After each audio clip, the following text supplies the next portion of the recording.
Welcome everyone. Welcome to the stream. Uh, it's good to see everyone. Today we'll have a different campaign. We'll have Becky DMing this game. She has a brand new world for us to explore. But before we get to that, John, if you want to go through the shoutouts. Yeah, absolutely. As always, big shout outs to Fraser and Rob at Starforger. You'll have noticed their music just in the intro. We love those guys. We love their music. Their Bandcamp is starforger.bandcamp.com. If you haven't already, go check them out. And also, their latest EP has dropped on cultofparthenope.band. Those guys. Secondly, to Paul and the guys over at the 500. We love them. We love their music. Their Bandcamp is the500.bandcamp.com, and their website is the500.co.uk. You can go and get their music there as well. Big shout out to Gerald at HibernoWay. He's been giving us a lot of support with the channel. He's on Tuesdays, Sundays, and Thursdays. I think he's on one more time as well. I'll have to double check his schedule. Go check him out if you get a chance. And then big shout out to our first two ever subscribers, Big Hype, Mitch, and Artie's Controls. We love you guys. Thank you so much for subscribing. That made us incredibly happy. We were talking about it for like an hour and a half after we finished the stream last night, just because we were that made up. Over to Becky. Okay. Hi guys. So thank you for joining us today. Just a request to join us on socials, be that Instagram, Twitter, Facebook. I did post up some stuff today about the new characters that are joining the world today. So if you want to go and check those out afterwards, you can do. You can find it down on our beacons page below. Also, there is a website, just a reminder, that is up and being created as we speak, and you'll be able to find everything there. I think that's everything for me. Over to Easy. Hi guys. Well, tomorrow we're gonna have like a special Gwent game. I will be streaming VS game versus Twitch Mitch. He's gonna be on his channel and we're gonna be on ours. So tomorrow it's gonna be double Gwent day. So around noon GMT and then at 8 p.m. as per usual. So check us out tomorrow, us and Twitch Mitch. Back to you, John. Back to Becky, I think. I'm gonna say I think it's back to me. Yeah. I just want to ask, make a little special shout out to two groups that are on Instagram actually. Focraft and Braxinger and Jenny. They are some independent homebrew people that create items and creatures that I have taken quite a fancy to and have put in this game as well as my other game that I do on Sundays but I don't stream. So a big shout out and a thank you to those. And just a little mention to the players and to anyone else that might find it strange. Some of my own homebrew rules, just a few that I'll go into today, it's an action for you to take a potion and it will grant your full amount of healing. If you do that in combat, bonus action is where you roll the dice. Leveling up will be done by milestones, but bonus XP will be granted for the team for good role playing and inventive ways to use your skills and proficiencies. I will grant that not just to one but across the board, so we all level up together. So that encourages beautiful role play in the world. I think that's everything that I've got to say. Does anyone else have anything to say or mention before we jump in?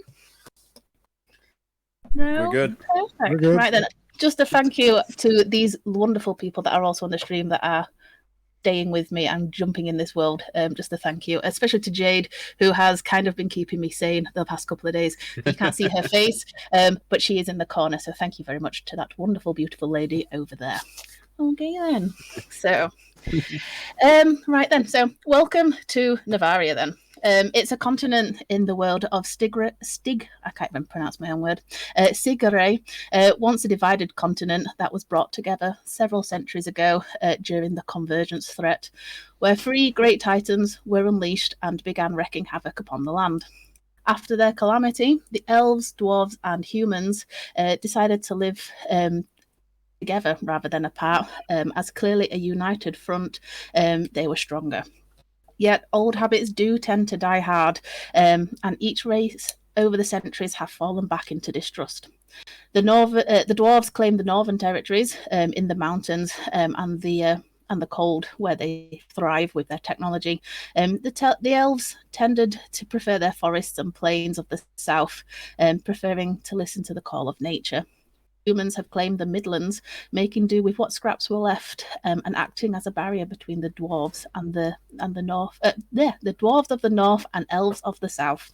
But tensions are still rising, and it seems that someone is meddling in affairs. We find ourselves 2 months past winter's height. The temperature in this region of Heston are quite high, but the people of Heston are a unique bunch and don't generally mind it. There are 3 main cities that can be found upon this savanna that surround the Historian Desert. Ancient monuments can be found in and surrounding the desert. They are long abandoned for reasons that have faded from living memory. In the northern part, with the Sullian Mountains as its backdrop, the walled city of Felor can be found. It is the second largest civilization that can be found in this desert. Let me just... should probably put some music on, guys. That would probably be nice. There we go. Let's pop that on there. If that works. Nope, that's not what I want. It's going awkwardly as I expect. Right then. So the walled city of Felor can be found. It has quite bright colours as you approach in the city. It's one of the market town really that grew in population. People don't really remember why, but it was one of the crowning jewels of the Hestarian province, basically. It was the main trade route east from Kale to Canteroo into the northern states of Solian. Remnants of its history and the glory can still be seen. Religious temples, palaces, and walled gardens still remain, but many have fallen into disrepair after the walled city was used less and less after the War of Convergence. Yet it still boasts the largest marketplace on the central belt of Navaria, selling traditional textiles, pottery, and jewellery. At the centre of the city is the symbol of Felor that can be seen for miles. It's the Palace of Minaret that was incorporated with one of the largest temples dedicated to Anubis. Most gods that are worshipped fall under the Egyptian pantheon here, but there are other deities of the other pantheons worshipped in smaller numbers if you poke around. Yep, we start our story on the savannah just outside the walled city. Wisley. You grow tired and weary of your journey. It's been almost a year since the accident that claimed your father and siblings. You crest the hill, your eyes are greeted with the city. The wind blows through the tall grass, which is as tall as you. Stand and take a breath and a sigh of relief. You shift the weight and you move the bag on your shoulders. You can barely just make out the crunching sound of dirt under some boots. You turn and you see the familiar shadowed figure that's been following you these past couple of weeks, I suppose. And it's crouching at the bottom of the grass. Barley. Your concept of time is non-existent here. You have no idea how long you've been here. But what started out as your first hunt on this plain became some sort of comfort. You've found a small creature. It had no fear. You had seen it take on rabid four-legged creatures. It was not fazed. It should have died, yet it didn't. On your home, small things like this are hunted for sport. Yet, something pulls in your chest to follow this creature. You never get too close. You realise you're not the only thing that's stalking this small thing. You fought off gnolls and goblins and other creatures that decided to ambush in the night. Day after day, night after night, you followed. You watched as it climbed to the top of the hill, stop and turn. You crouch. It looks straight at you. Eyes lock. 1 heartbeat. 2 heartbeats pass. He sees you, but he's not scared. This is the first time that Wesley and Lally look at each other. You would both like to talk. You are more than welcome. Ooh. Oh. That's got me at a got me a big surprise. Hello. Right. Why, hello. Why are you following me for so long? Curiosity. What brings you here? Well, that's a rude question, I'd say, for someone who you just have met. And perhaps isn't the best approach. What is your name? I'm Larry. And who might you be? My name is Weasley. Bridger. Interesting. I am heading into the city. Would you like to join me? Well, I was already going to the city, but you can come with me if you want, because you've been following me for so long.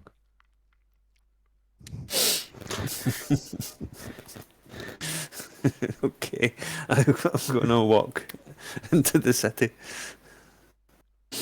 We're sitting outside the city, is that right?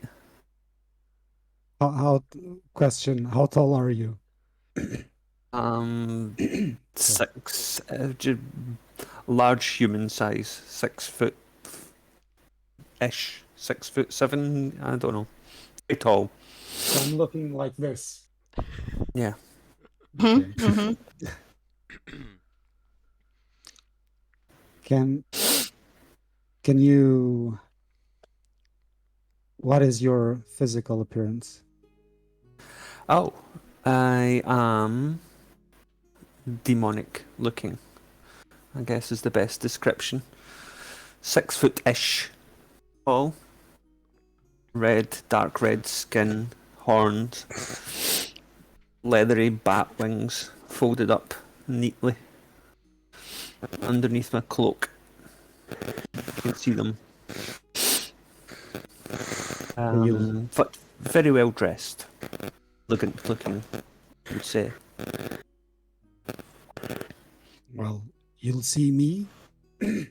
I'm like, I don't even know how short I am at this point, because with age one goes a little bit more to the short.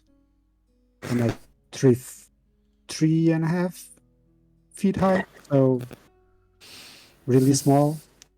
I look like me, a little bit bolder.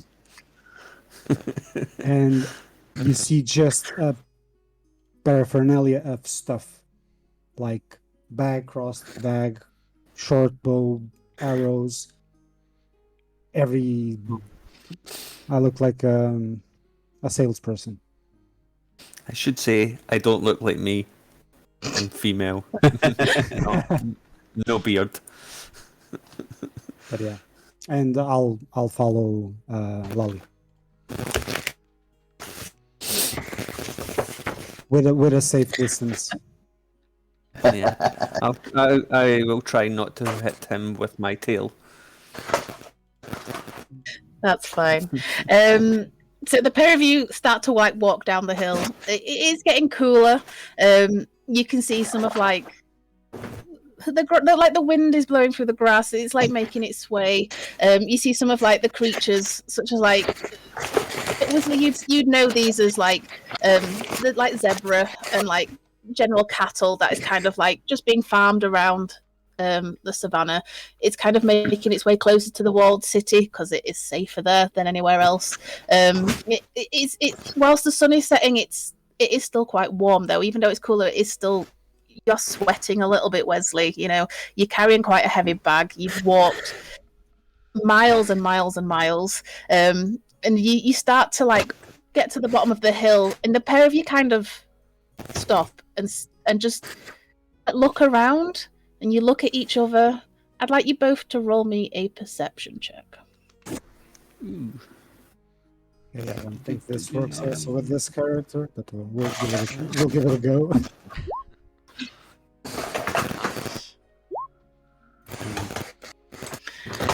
So, with a 10, you preoccupied with this very large creature that, whilst it's been tailing you for the past couple of weeks, it has finally introduced itself. You're feeling safer, and you're not really paying attention to the surroundings, really. Lally, you are always on alert. You're looking around to the left, just with the city looking in front of you. Catch something blue move. You blink and it's gone.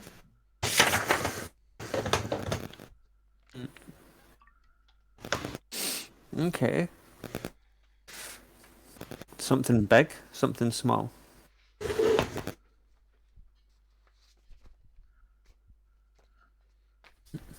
What's happening? Frozen. Yeah.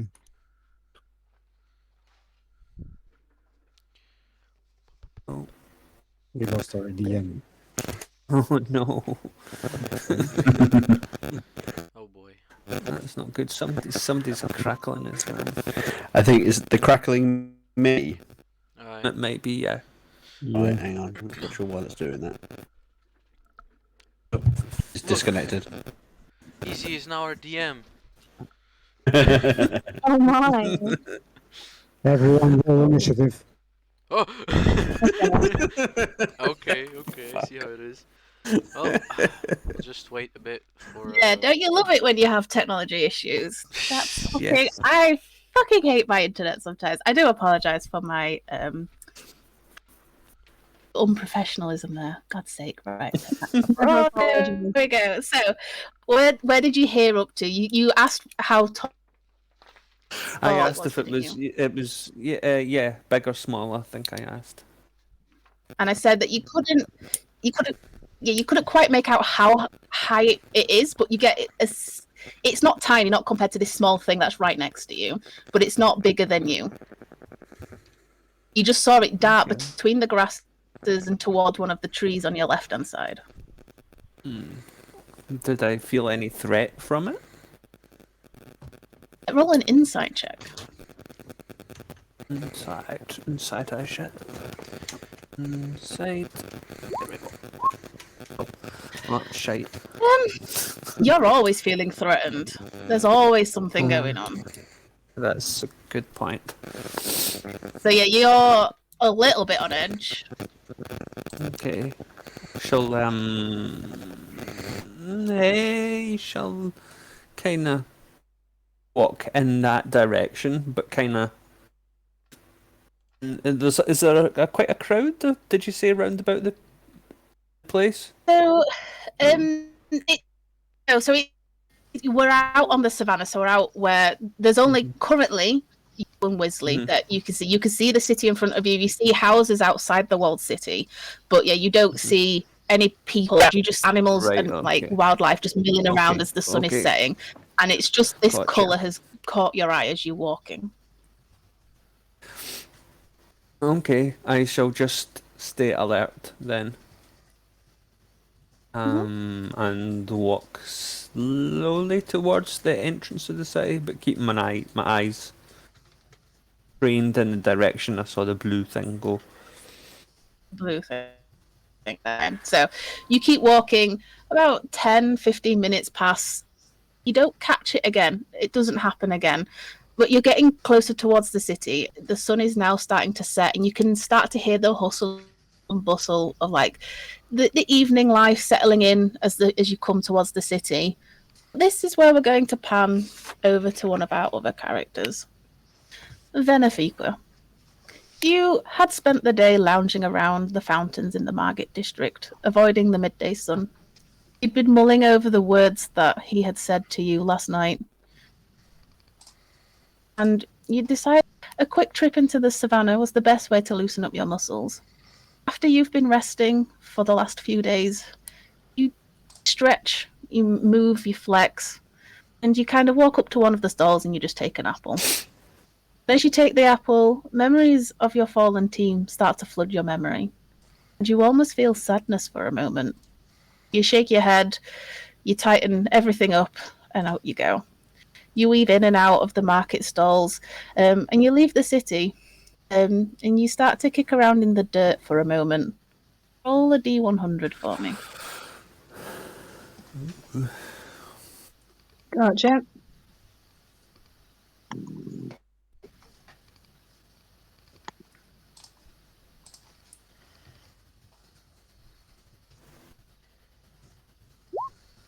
$55.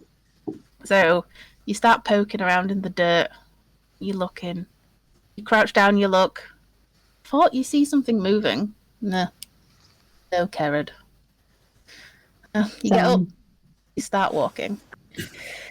So you pull out your weapons, and again you flex your muscles. You roll your shoulders back and forth. There's a few hyenas poking around a little outside the city walls, and you find them quite enjoyable sport. An hour or two goes by, and then suddenly there's a strange smell that appears on the air. You crouch, and you find two small creatures talking at the top of the hill. One, quite an elegant, large, horned creature. You panic for a moment as you remember your mother.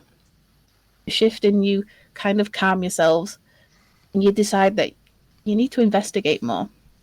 You move, and then suddenly one of them looks towards you.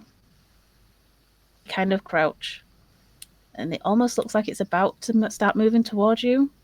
Then it starts moving towards the city. And you watch the two of them kind of keeping a distance, but they seem kind of comfortable with each other. You kind of keep following them. You follow them. Another 10, 15 minutes go past as they start to get closer to the city. I'd like you to roll a stealth check for me. Oh, God. So you following them from a distance, and then suddenly, you trip over a rock, and you're like, ah, fuck! And then suddenly these two things turn around. You're face down, prone on the floor. Would you describe what Weasley and Lally see? They see a devilish blue thing, a long dark blue hair adorned with a skull mask. Assuming that she gets up, she's around about 6'1". Got fur, like a fur shoulder thing going on, and just looks like a bit of a weirdo.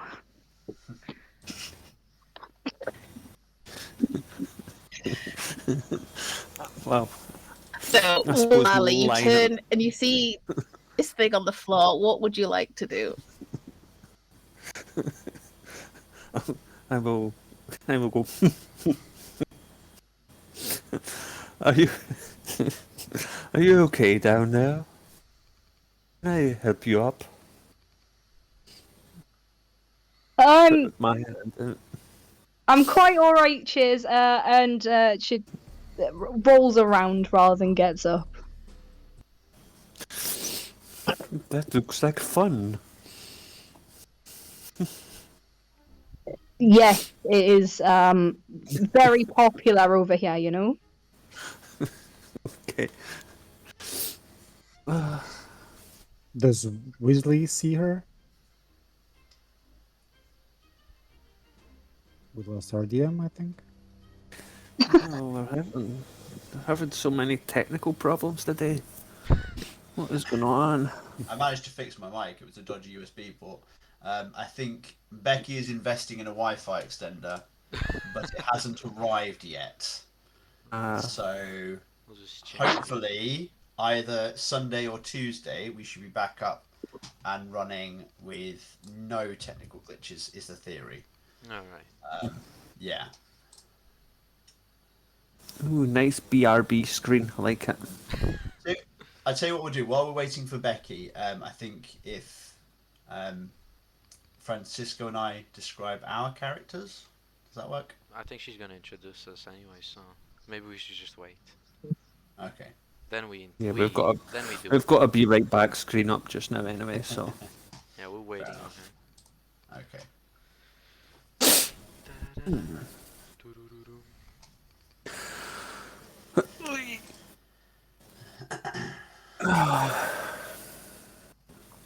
Her internet's gone down altogether. Her internet's gone down altogether, not just her. Oh, Not just her room. shit. The what? Yeah. Her internet. She's getting her iPad. She's getting a DM from her iPad. Oh, that More sucks. damn. She is a trooper. Francisco. Me soul. That's not good. That's not good. That's gonna throw I'll her. be right back, Cortoson.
Sorry guys, everything is fixed now. Back. I'm rolling on a strange thing, so yes, I've had to change my camera right there. That goes over there. So, you're gonna have to remind me where we were. So, Venefiqua was on the floor, wasn't she? Yeah, Rolling rolling around about the in the vehicle. dark. Yeah, rolling around. So yes, you two, Wisley and Lally, you turn around and you look at this strange person that's on the floor. A beautiful blue color, like Lally, you've never seen such colors. What would you like to do? Well, I did offer my hand, which I think was refused. So I will. I will try not to kick dirt in her face, and I'll just watch to see if she rolls about in the dirt a little bit more, or curious. I will just look down on her curiously to see what her next action is going to be. The Venefiqua, you see these two strange creatures, and like I said, they don't seem bothered by you. They're kind of just staring. You're not quite used to this. You're kind of used to people giving you a bit of a wide berth. Slowly roll away from them then. Keep my That's fine. distance. And Still it's remaining on the at- floor though. It's at this moment that you kind of hear that purr that you're used to in your voice. And you look up and it seems to be resonating around the smaller one. Like, it's almost like the smaller one's kind of glowing to you. And you blink and they're gone. Then I'll stop rolling around like an idiot.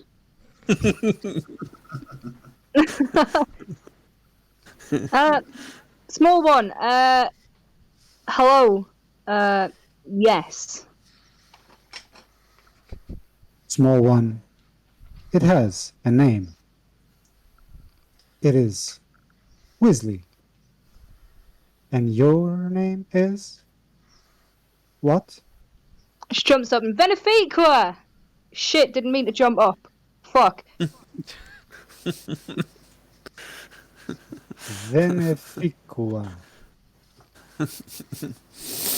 Interesting name. Why are you rolling in the ground? Have you not tried it before? I'm always near to the ground, so I don't need to do that. Well, that's the joys of being tall. Enjoying the little things.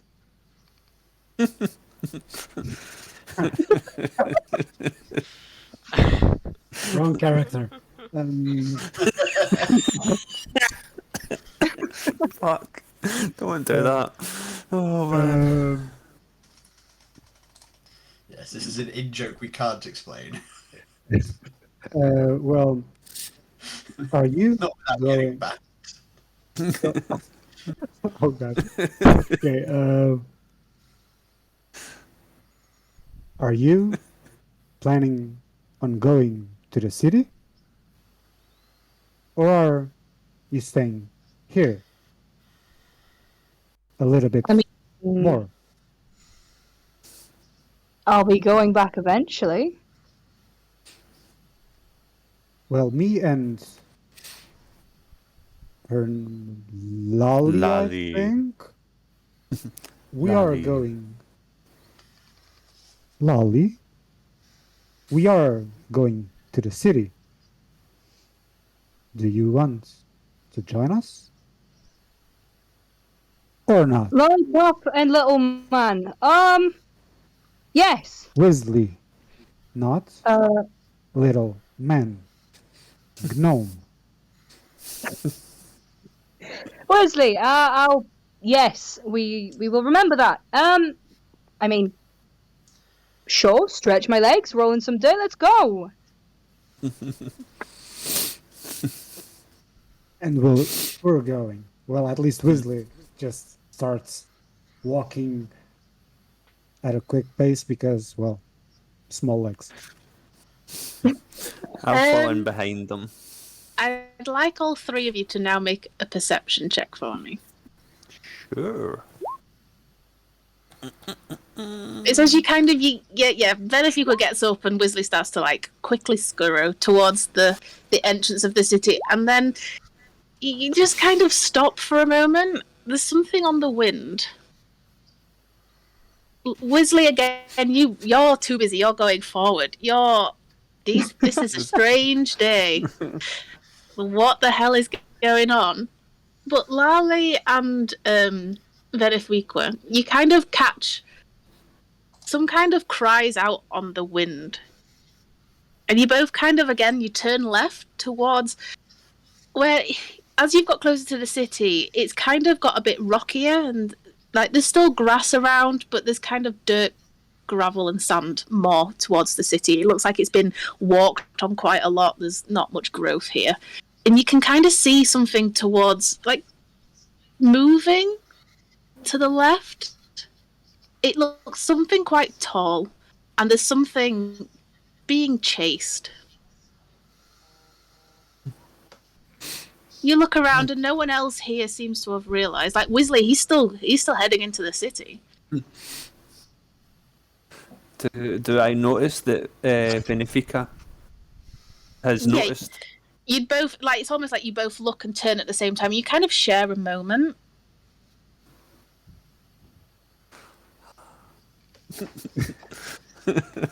Sorry. As you stare into each other's eyes. This is the second time you've stared into someone else's eyes, Lali. Oh my. You saw that? I mean, it's pretty hard to miss. I'll point. I'll point at Weasley and go, he missed it. I'm still going, right? You're still going. I'm still going. You're still heading into... You've not realised what these guys are doing.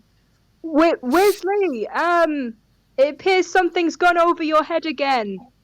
There's things to our left. Weasley will stop, turn back, look up, even in an angle. I know I am small. No need for the jokes. And I'll get back. But you're so cute. Is he? Thank you. What do we see? DM? So, as you've turned and you've kind of realised what's going on now, and it looks like something kind of rose up over one of the hills and then sunk down again, and you can't quite see because there's like a rocky outcropping, and then suddenly something kind of lifts up because you can kind of see where the sun is setting, and it's casting a bit of a shadow, and then suddenly it goes down again. It's like something's going up and down, but it's heading towards you, and it's moving at quite a fast pace. Well, let's see. Can we do something about it? I want to create bubbles as a distraction. I could fly up and look. Would that get a better look, maybe? And I don't really want to. I don't really want to draw attention to myself by flying up in the air. I was gonna say Norkin. I could throw Weasley up in the air.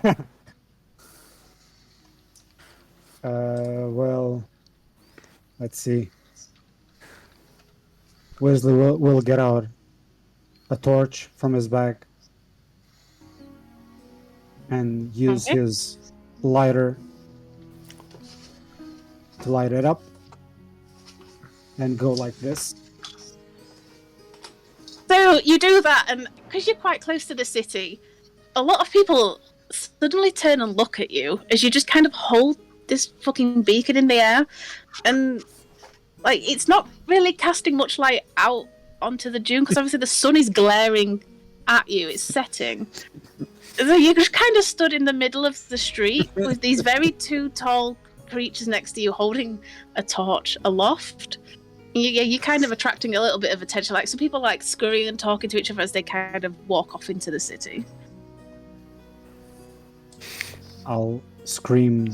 No, not scream. Talk a little bit out loud with the torch in the air and say, I am small. You know? And I'll keep holding the torch up in the air.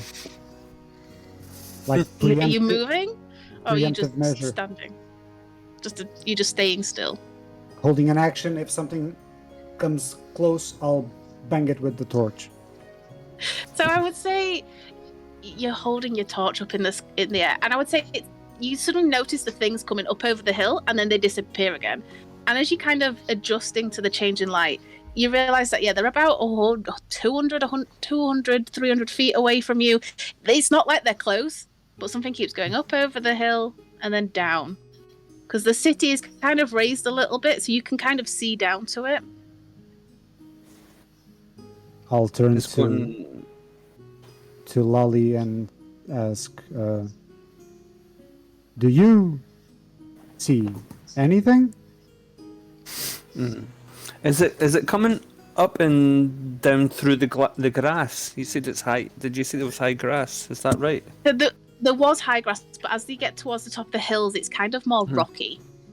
It's kind of clear, and then as you come down to, it's kind of like as you get down to the bottom of the hill, the grass starts to form, basically. Okay. And this is coming up and down above the top of the hill? Is that where I'm seeing it? Yeah. So you're like raised up a little bit at the entrance to the city, and it looks out down onto the savannah, and it kind of like there's rocks and hills and stuff like that. As some things keep going up and then down as it's cresting the hill and then going down the hill, and it's heading this way. Right. Okay. So the hill's weaving. So it's right. Okay. Sorry if that description wasn't good enough. Oh no! It was perfect. It's just Okay, sorry. it was just me. I get a bit confused, you know. Okay. I will just wait. I don't think there's any point in showing myself flying. What direction is the wind? Roll a d4 for me. Oh god.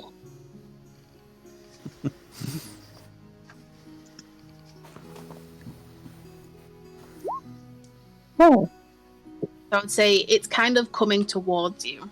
So it's coming from west to east. Right, so if I just make bubbles, they're gonna blow back, so Yeah. yeah. I mean, it'll be a pretty spectacle to see.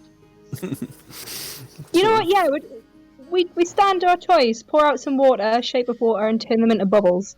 We make a distraction. Doesn't matter if it's going their way or ours. So you're going to cast your Eldritch Blast. No.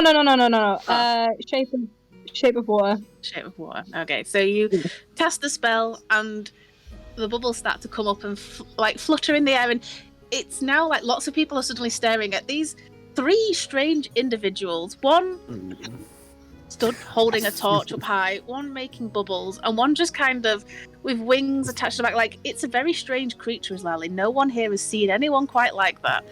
And as you have blowing these bubbles, it's now where you kind of suddenly horns start to echo from the city, and guards start to move forwards, and people start to kind of panic and scream and start to move off inside. There's about 2 or 3 houses and streets before you get into the walled city itself, and suddenly you've done something that's now causing the guards or someone else to be piqued with their interest, and they've noticed maybe what's going on, or maybe they're blowing it at you. You're not sure. I'm not doing a good job of being a rogue here. trying to be quiet, and I'm gonna scowl at the two of them for just. Big grin on my face, waving, still producing bubbles. Right. So I am going to try and scamper into whatever the closest shade is that I can find. So yeah, you kind of like look to your right, and there's like a building with kind of like an outcropping porch, and you kind of like just scurry under there, and it's casting enough darkness because of the sun setting. But it is at this point that suddenly one very tall creature, quite slender, green in skin, kind of climbs over the hill of the rock and kind of trips a little bit and stumbles onto the floor. And next, as he's kind of like stumbling on the floor and picking himself up, this small rat creature kind of scurries on top of the hill, turns back, and then scurries back down. You can see both of them now, as they're both kind of on the floor, and they look up towards the city as they're kind of booking it this way. Look, they like the floor too. John and Francisco, would you like to introduce your characters as you're running towards the city? Sure thing. So, heading to sort of striding towards you is a very slim Gith. Hard to tell male or female. You don't know. Their skin's more of the greenish tinge than it is the yellow tinge that you sometimes get with Giths. It's more green. Very slim, slender build, and kind of dark brown hair that is kind of scraped up above their head, and then it's kind of ended up like matted almost into like a mohawk that drops down behind them.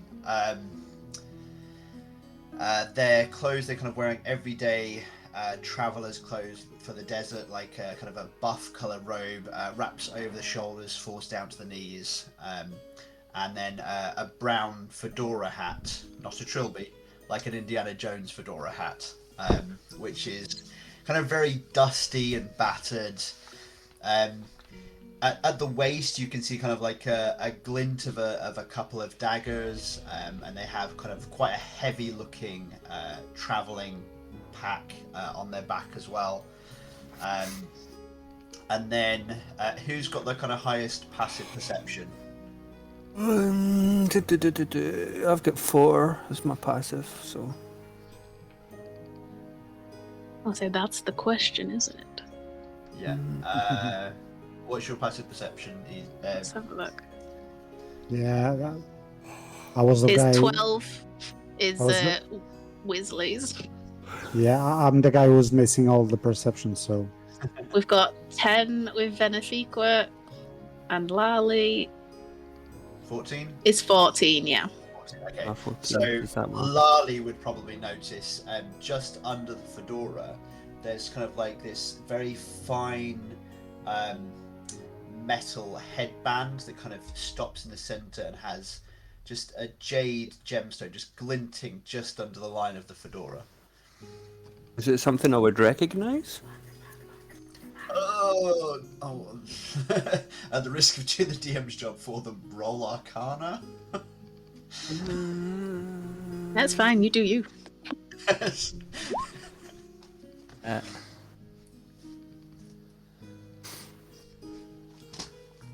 I don't have a high arcana. I'm going to say no. Nope. Okay, there you go. Yeah, you have no idea what it is. Yeah, the It's DC shiny. was quite high on that. Yeah, at that distance as well. Yeah, that's Orth.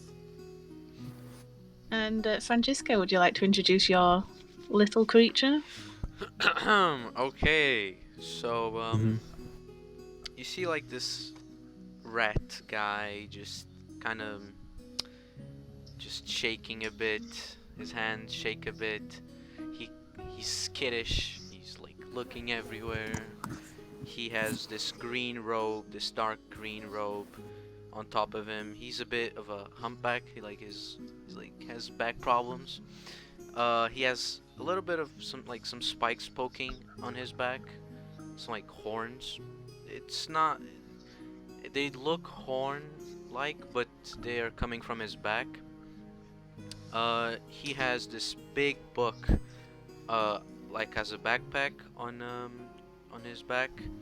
He has these green goggles that kind of shine this like intense green-ish color. His fur is very messy. It's gray. It's a mix of gray and black, and it looks like he doesn't take a bath, or didn't take a bath in a long while. He has around his neck a piece of paper with some symbols, and he also has this necklace with a bell on it with a weird symbol, and that's it. You see him just looking around, being skittish, and walking, or well, running, depends, with Orf. Excuse me. So yeah, you kind of like, you're all looking down, and like you see them kind of get up and then start to move towards the city. Venefiqua, you kind of hear like a familiar voice like echoing from the ramparts of the wall, and like you look up and you kind of recognize the city guard, and he looks at you and he's like, Venefiqua, get them away from the walls, as he's like pointing towards them. Roll me a perception check, as like just kind of all hell is kind of starting to break loose. You want me to roll that, yeah? Yeah.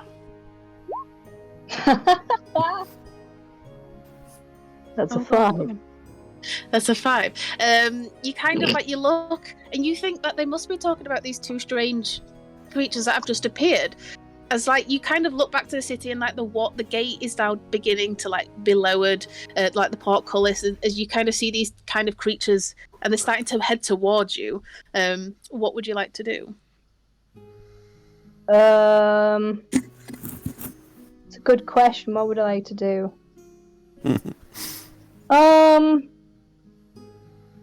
Produce a geyser from my decanter towards them. So you get out your decanter and you kind of like use your arcane magic to pull out the water, and you start to use the geyser.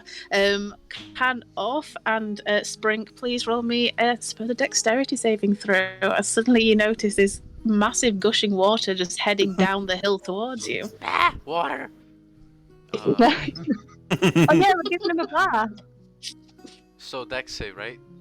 Yes, please. Oh boy. Oh boy. Oh boy. It's not soapy water. Question. So, yeah. How tall is Spring character? Well, that's not a dexterity save, sorry. I'm 5 foot. I'll be kind, I'll let you roll it again. Okay. There we go. I'm small. Thank you. Oh, it's the same. So you're like, Spring, you're paying too much attention to what's behind you, and you just know, like, you need to get up high, and the more people around you, the safer you would feel in taking on the strange creatures that kind of fell down upon you. You're not paying attention to what's coming ahead, and then suddenly you're blasted with a mouthful of water as you kind of takes you back, and you roll down the hill back towards the rock. Or you kind of stand up, watch Sprink get taken out by the water, and as you look, you also get taken out by the same water. You don't quite roll down the hill, as if like you just get pushed down the hill.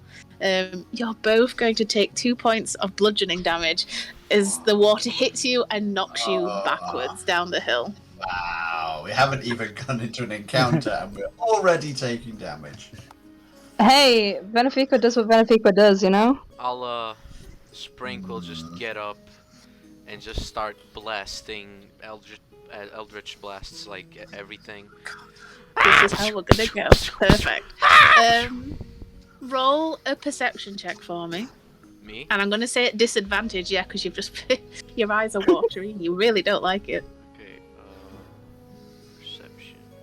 In the meantime, while Benefico is throwing her water at them, Weasley will grab a flask from his bag. Okie dokie, you do you. So Spring, you aren't sure where that water came from, and you just start blasting out Eldritch Blast. It doesn't hit any of them because you're just rapid firing, but then you suddenly hear the clicking sound, the scurrying sound, and then suddenly you hear like movement on the rock behind you, and you both kind of turn around, and like you can hear and you can see like the big pincers that you saw in the temple that was oozing the green liquid.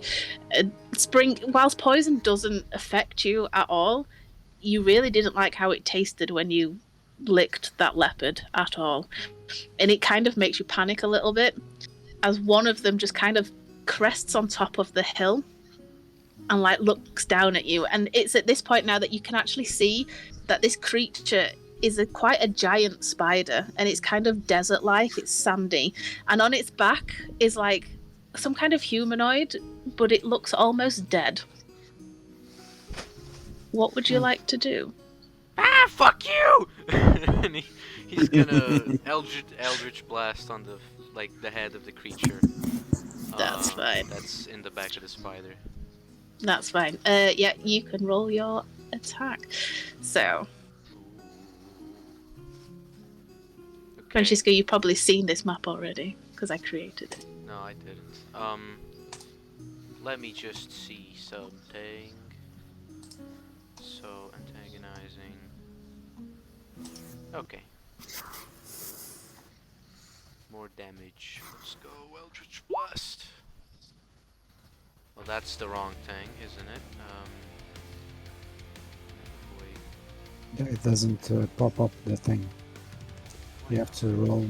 I don't know. You have to add it manually. So just go with the Okay. head. Let's wait. Okay, I know why. Never mind. That's kind of dumb. Does it do now? Ooh. No. Why?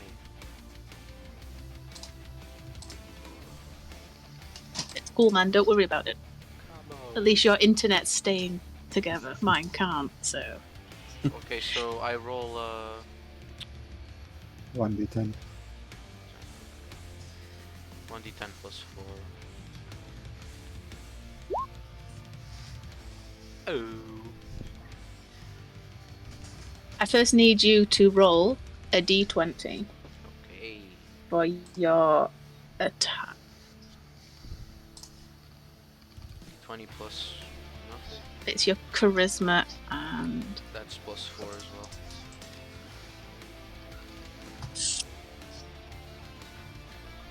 I have popped Sprinken off on the battle map to where I think that they would have fallen.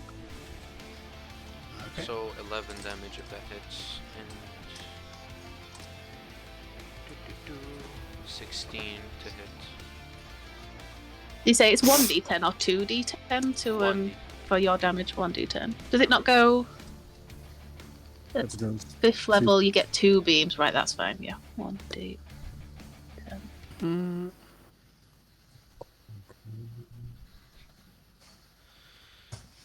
Fuck. Just You had to see if mention that the works. internet. It should work for you now. If you click on your Eldritch Blast, it should do what I've just done, so that's fine. So 16 to hit, so let me bring up that. And you were hitting the thing on top of the big Yes. creature, yes? I'm also back. Okay.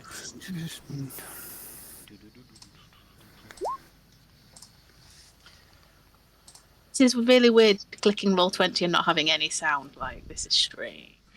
Yes, that hits. So, you said how much damage? You said 11. It's, yeah, 7 plus 4. Antagonizing then. blast. Oh, this is not going very well. Wait, I can. Oh wait, I can do another one. Yeah, that's why I was like, how many do you do? It's rolling at disadvantage. I don't like this. You could take it off and roll it again if you want. I'll be nice. Thank you, DM. 18. There we go. 18. That hits. Roll your damage. There you go. So 5 points of damage. Wow, you did lots of damage there for it. So yeah, you should be able to see where you're kind of like in front of a cactus, and this creature's kind of like scurrowed in, and you kind of like you let 2 blasts go. It's like doom, doom, like that, and it hits into its chest, and it kind of like clicks and like cracks a little bit. And it doesn't really seem to have done that much damage. You 3 will. I don't know if you guys can see the map. But you will be up here coming down the hill. So if you 3 want to drag your tokens and pop them onto the map up here, you can do. As I would like, after you do have a chance to do something. Is there anything you'd like to do before we go into initiative? Yes, because I'm super awkward. I've sent you a token for something in Discord. Mm-hmm. Yeah, I've got the stat sheet for it here. I've sent you that as well. I don't know how but- to bring my. I'm confused. It's already done, Lolly. Thanks. Oakley doke. Is that what you're summoning?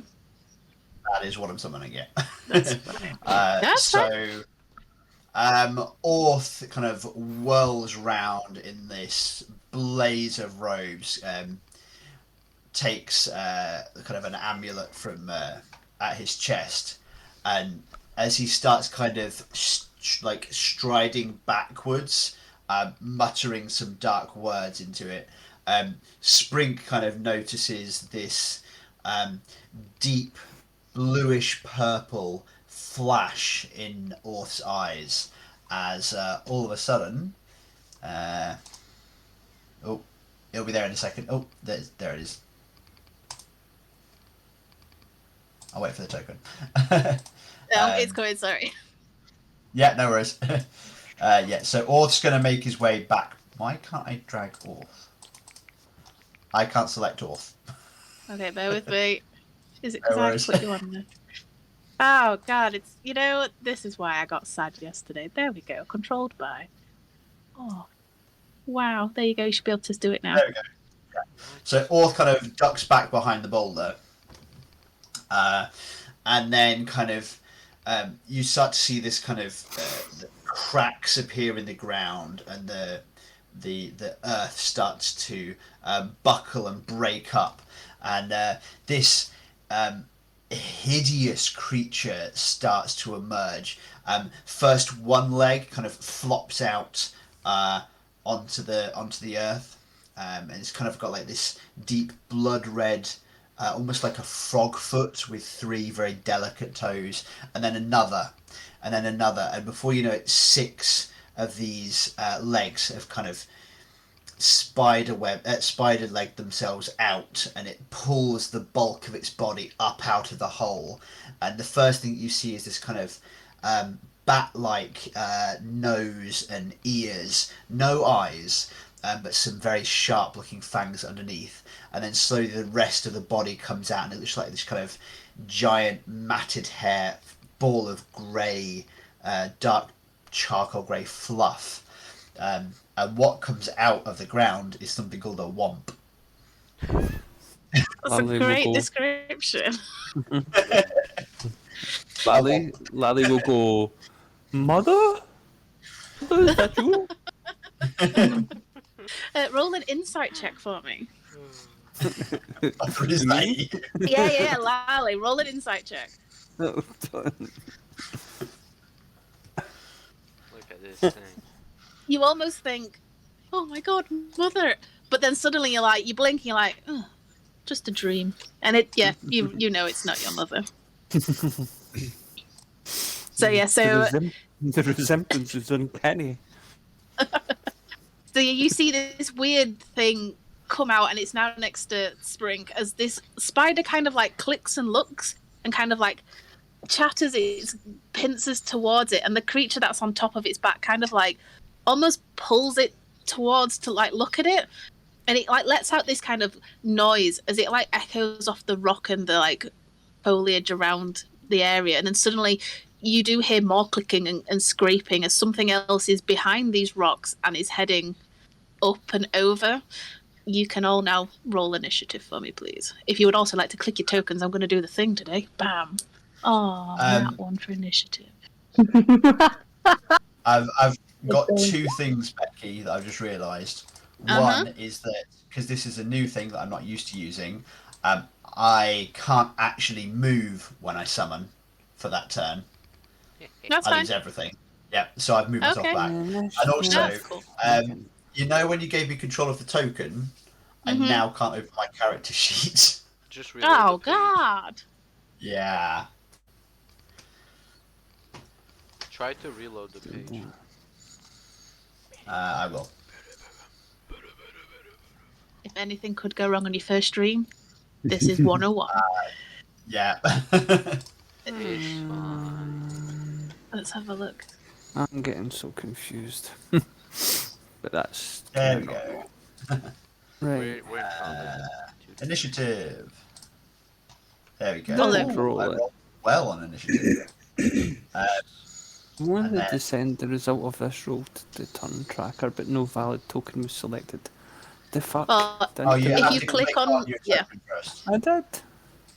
Right, I'll try it again. Becky, just click on his token at turn and just. For fuck's sake. Ah, there you go. Well, Oh, it yeah, was we a got- good one. Ooh. It was a good one, and then a shit one. No, don't worry about it. I'll edit it. What was your original one? 12.18. 12.18. Nope, nope, not that one. 12.18. Don't worry about it.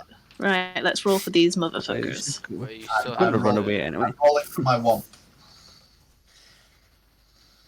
Becky, don't forget to Hello. do the turn order. Yeah, I will Oh, sort it wow. out in a second. Go womp. That thing is oh. just disgusting. The womp. Where do you get these creatures?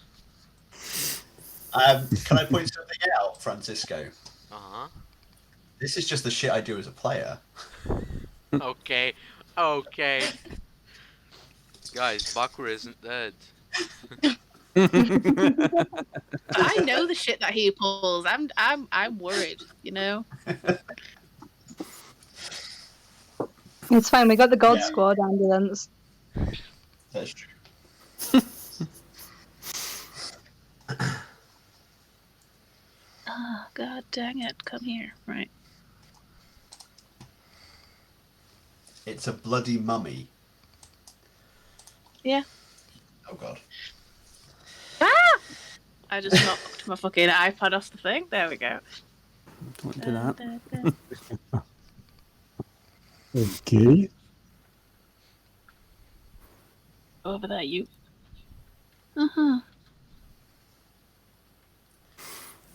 Talk amongst yourselves. Talk about how your day went, you know? It's a very nice lunch. Yeah. Everyone's nice. So the good guys, huh? Always. More the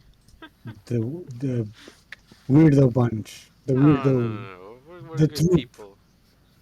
Yeah, we have a rat. We have. No, sorry. We're basically Balamori. We've got lots of different words. It's. I did go for different colours for everyone. I thought that'd be unique. It's rat. Yeah. Not rat. Okay. It's a rat. Ooh, picky, picky, picky. Right then, so off you've summoned your creature, and somehow you've actually, whilst you also have summoned the creature, you take a moment to yourself. You're going first. What would you like to do? Oh, I thought the wamp rolled a 17, so the wamp gets to go even before I do. Oh, right, well, Yeah, Let's get but I that in the couldn't add turn it to tracker. initiative tracker. Do. right, what do you want your wamp to do then? I beg your pardon. Oh, there's going to be so many wamp jokes. Right, okay, so the wamp's kind of ears start twitching, and kind of it's listening for the sound of the spider's legs clicking on the floor. And they kind of they like both twist in the same direction of the spider because it kind of like almost like locks on, and it's going to scramble up. Is it up on the rock? This one has kind of come down It's come off the down. rock. Okay, it's going to skitter its way over towards the spider, and it's going to take a bite attack which is, I'll just key it into roll 1d20 plus 4. Attack of 14.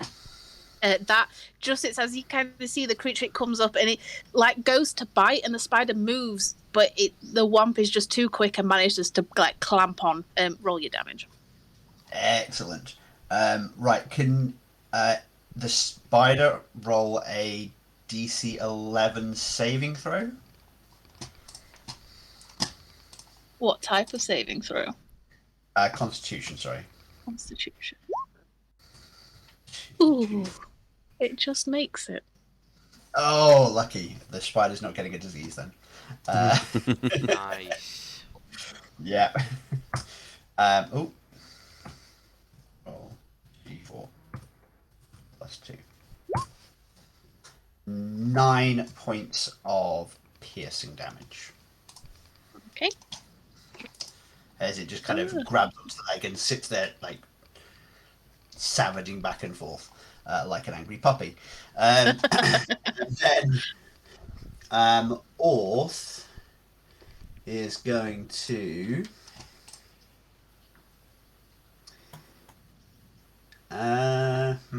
which do I want to do? Orth is going to cast False Life. So you just see Orth reach down into a little satchel at their side, take out a stoppered glass bottle, pop it open, pour out some alcohol onto their hands, and just kind of start rubbing it between their hands, and blows into it, and you just see this kind of burst of almost like grey light wash over Orth's body, and they cast False Life on themselves. So I've got 1d4 temporary hit points for the time being. Nice. 1d4 plus 4. Okay then. So that is is- that your go? That's fine. That is- So you finish your go, and whilst this womp is chewing on the spider's leg, the kind of creature on top, so the desert mummy, kind of like cocks his head and looks at the creature. He's kind of not impressed with what's going on. And let's roll an insight check. Oh, a nat 20. So it knows that you're not, it's not under its own control, that you've kind of summoned it. It gets that. Mhm. And it kind of Yep. like looks over towards you, and like you see like a flash of red in the mummy's eye. I need you to make a wisdom saving throw, please. Oh, gross. Okay. I'm not terrible, please. Wisdom save. Oh, I have proficiency in this as well. This is 21. 21.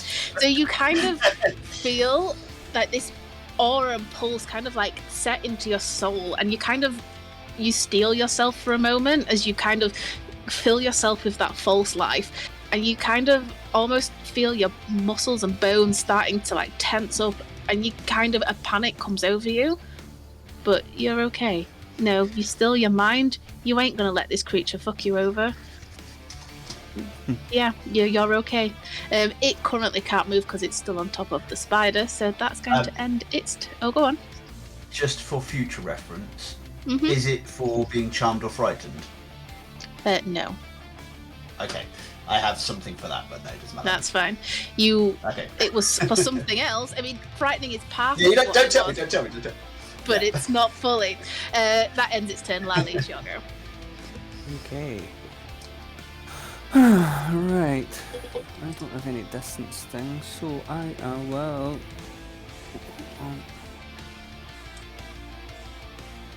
Shit, my dad phoning. Hello, Dad. Hung up. Ask him what to do. Phone him back. I am going to 30 feet. I am just going to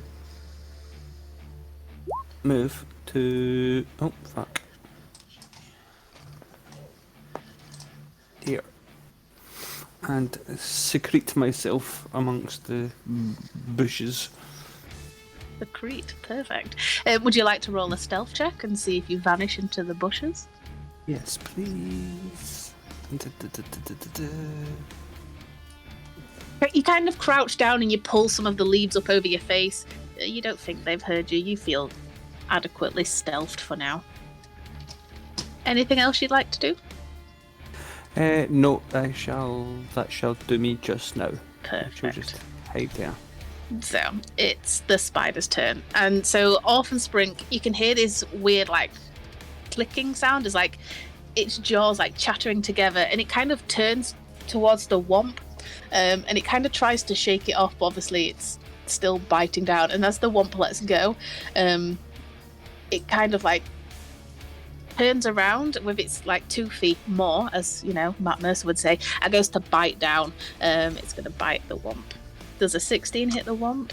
That does hit the womp. Yeah, the womp got womped. It needs to make a Constitution saving throw, please. Oh, okay. Which is that one.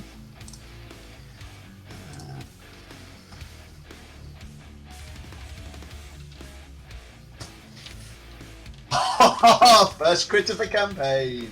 So, like, as you, it kind of pulses its poison into the body, but the womp, it's fucked with this kind of thing before.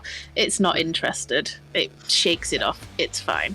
And the pair of you, as you just kind of see the spider bite into the womp, it kind of does let out a bit of a cry, but then it's muffled by clickings to your left and to your right, as suddenly you see 2 more just appear to your side as they're like looking at you. This spider. I'm sorry for whatever I did to you in a previous campaign. No, you're not. No. Sorry. This one's going to move around here, still engaging with that spider, but it's just going to move there. This one's just going to come down and finish its move, and that's their go. Sprink, it is your go. Okay. That's the wrong thing, sorry. But, Too late, no take backsies. I'm joking. okay, yeah. Bye-bye. There you go. I'm gonna run away. Are you disengaging? No. No? Okay, it's going to... In fact, they're both going to take an attack of opportunity at you. Okay, Hellish Rebuke. Who are you hellish rebuking, the spider or the mummy? It's 2? Okay. The spider. Okay. Does a 17 hit your armor class? No, of course not. Yes. Yes. But I take it the 10 doesn't hit you. No, it doesn't. No. How much damage? So take 6 and you need to do a con save for me. The spider's doing a dex save. Ouch. Am I poisoned? Oh no. Yeah, and I think something else happens too. I can't be Oh, no. poisoned. No, yeah. So you take... yeah, you can. Let me bring up your character sheet. Are you resistant or immune?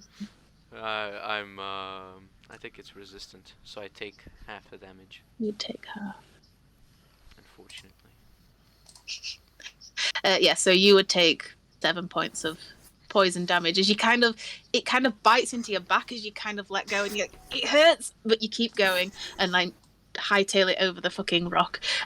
You let out your hellish rebuke, but the spider seems unfazed by whatever you are trying to do to it. Good. That was a Anything else you'd reaction. like to do? Oh yes. Let me just ouch. Okay. I didn't like that.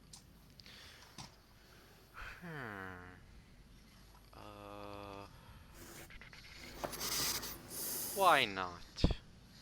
I am going to... Yeah, I'm going to use Flock of Familiars. No, bringing out the big guns, Owen. So, summon 3 familiars. I'll just put them there. Kaboosh.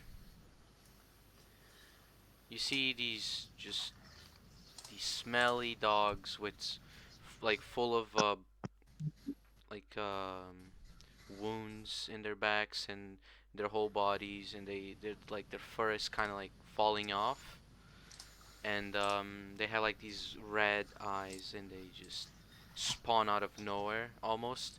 They okay, yeah, they appear through a hole from the ground, and they have like these like rat teeth in front instead of wolf teeth, or well, dog teeth, and they're just looking at the spiders, and they're doing nasty noises.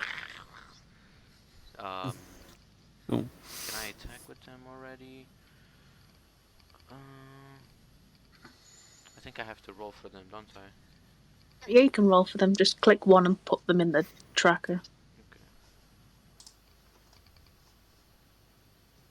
6.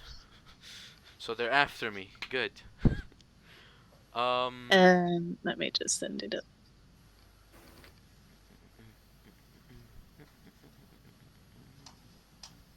Is there any music? I'm not. Like I said, I can't hear it. I thought I'd press. Right, okay, press go. Boom. You're going to have to tell me because I cannot hear it. You can put it on loop. I put it on loop. I pressed loop. Right, I'm out of spells. Let's go.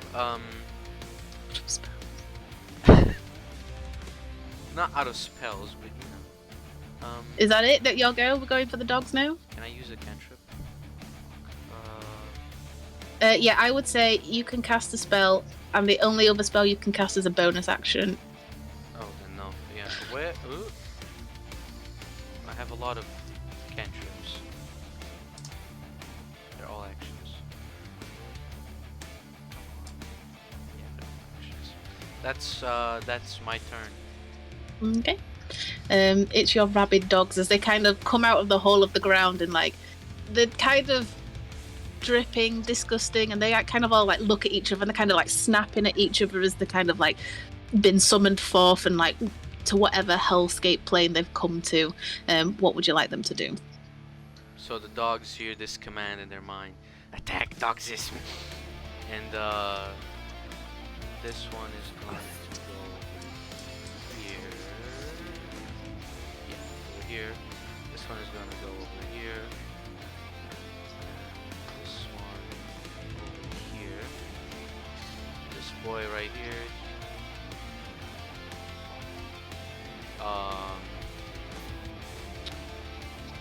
So wolf attack.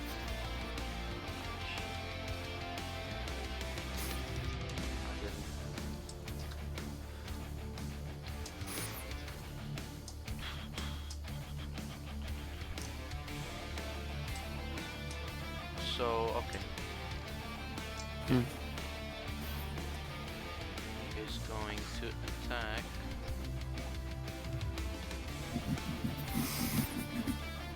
Okay, didn't attack. That's the wrong turn. Sir. Okay, so 1 plus 4. Does that hit the creature? It does indeed hit the creature. Okay, 2d4 plus 2. That's his damage. So 5 damage on that spider. This one right here is gonna attack as well. Same thing. And 8 damage on this one. And this one is also going to attack. Does that hit? 8. Yeah. Then 18? Yeah. Yeah, it hits. Okay.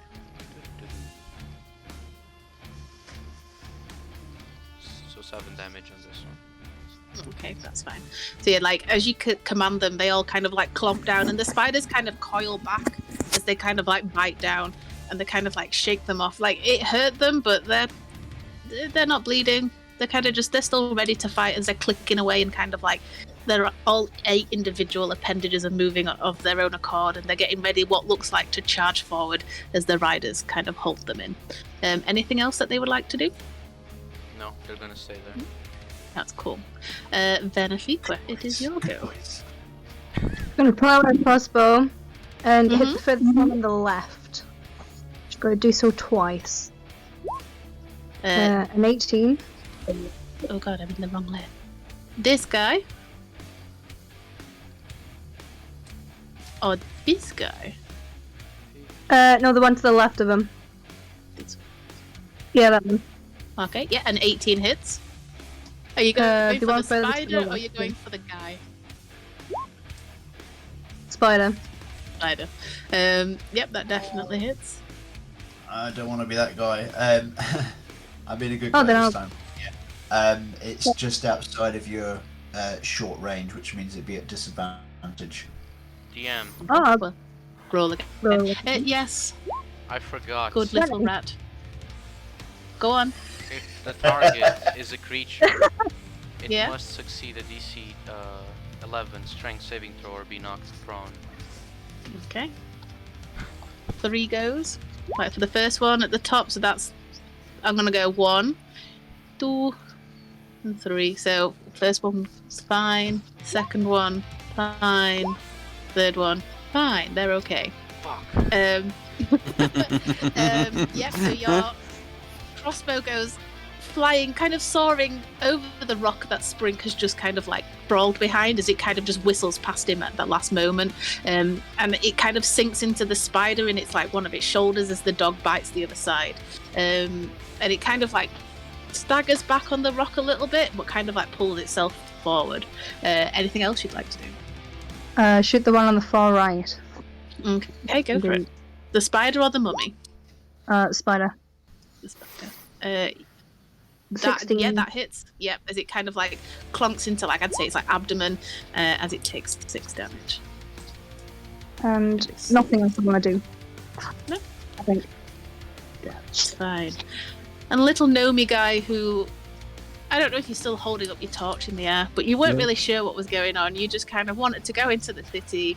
It got shut off, and now you're here. What would you like to do? Yes, I am. A quick question. Do I feel these two are foe? Make an insight check for me. Of course they are. Trying to get me killed. So you kind of look, and you're not sure. You feel like they're attacking whatever these things are, and they're attacking back. But you can't be sure. Do with that what you will. First of all, I'm gonna call animal rescue because there's a lot of animals here. I'm gonna go to this place. I still have my flask in hand, which is an oil flask, and I want to throw it here. Make a dexterity throw as you launch it across the field. See if you can aim properly. Let's see, dexterity just pure 7. Yeah, so you kind of hit it, and it kind of, you just don't quite get the arc, and it doesn't go all the way. It kind of lands here. Okay. And well, that's my action, and that's it for me. That's it for you. Okay, then back to the top of initiative. It's the Womp's go. Yay! Right, so he's going to. It's that many. Against the spider again, because he's going to struggle to reach the mummy rider.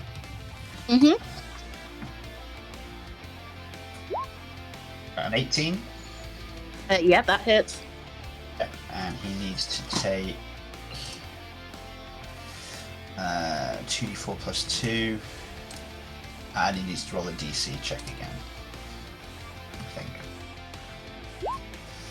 Constitution, yeah? Yeah.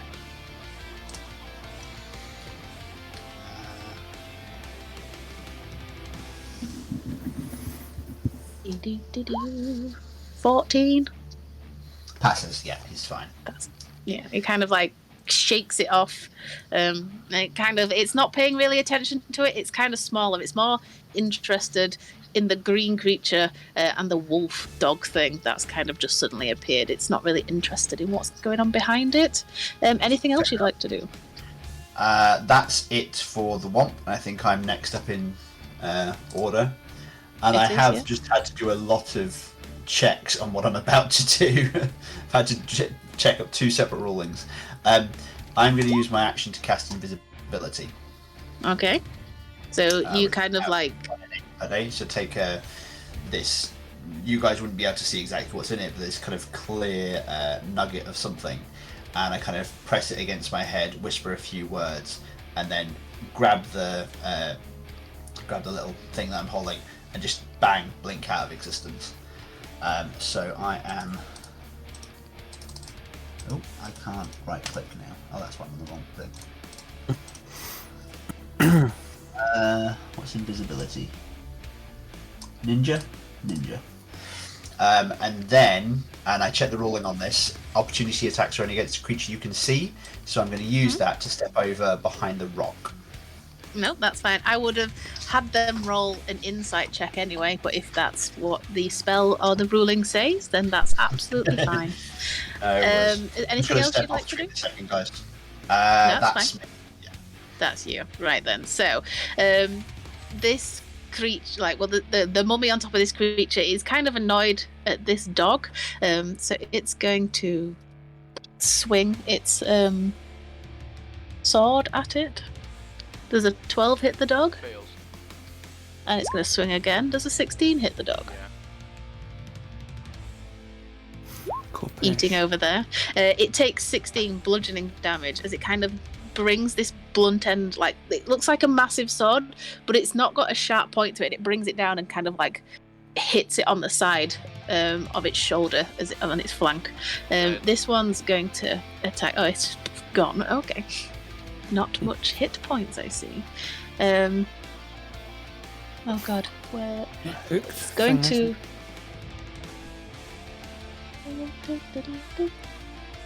Right, this is against the Womp thing, so I'm going to press. Oh, I know the 25 is going to hit the Womp. It takes 12. I'm just bringing it up now in chat. Womp AC of 14, and it has 33 hit points. It's about to take 12. There we go. And this one's about to attack your other dog. That's the spider. 1 and 2. I take it the 8 misses, but I take it the 22 hits. My dog? Yep, the one down here. No, this one over here. This one? Yeah. It takes 10 bludgeoning damage as it just kind of like brings the sword down upon its head. Still alive. Is it still up? Still up. Awesome. Good. 1 HP. That's their go. Lally, it's your go. What would you like to do? Lally, right. I'm going to. Can I stealth after a dash? I would say you are stealthed right now, and your movement would potentially trigger their eyesight, but you would get I would let you this round if you attack. You would get your sneak attack if you need to get up into damage. Like this creature is not really paying you attention, but once you've moved and done your action, you would be visible basically. Right. Can I dash into this attack? Yeah, I would let you do that. Yeah. Yeah, because 30 is. It would only take me. 30 would only. Right. Fuck. Hold on a second. 30 would only take me to there. So I'd have to dash. Yeah, because that creature is not paying you attention. You've stealthed, you've got into the shadows, and you kind of get up, move, and move again, and then attack. So yeah, you would be stealthed after you finish that movement. But once you've done that, you're visible. Yeah, right. Yeah. Okay, I shall go there, and then sneak attack. How the fuck do I use it? Sneak attack. Nope. So yeah, basically you attack, and then you deal your damage, and then you'd roll your extra dice afterwards. Right, okay. Okay, when I attack, is it just one or other of the short swords, or is it both, or what? I don't understand how it works. No, it's fine. Let me bring up your thing. I know that John was working on your character because I didn't get a chance because of work. Down. First session and we're ready. So I would just say you're using just one short sword, so you just roll it once. Roll one short sword, and what was the what was the Oh other no, thing I rolled? I wouldn't do the offhand one. So I would use Oh, right, okay. the second one. What the? Let me just see what he's That one. labelled that as. Main. Yeah, that hits. And then Are you attacking the mummy or the spider? the mummy. The mummy, that's fine. So. One slashing, and you said I roll something else, did you say? Yeah, so then. Oh, that doesn't make sense. Right, I'll have to look at that for you. You rolled a 2, but then it's plussing a -1, which I think is strange. So we'll just take it as 2 damage for now, and then you need to roll an extra 2d6, I think it is. Okay, right. 2d6. Just make sure it's not more. Sneak attack.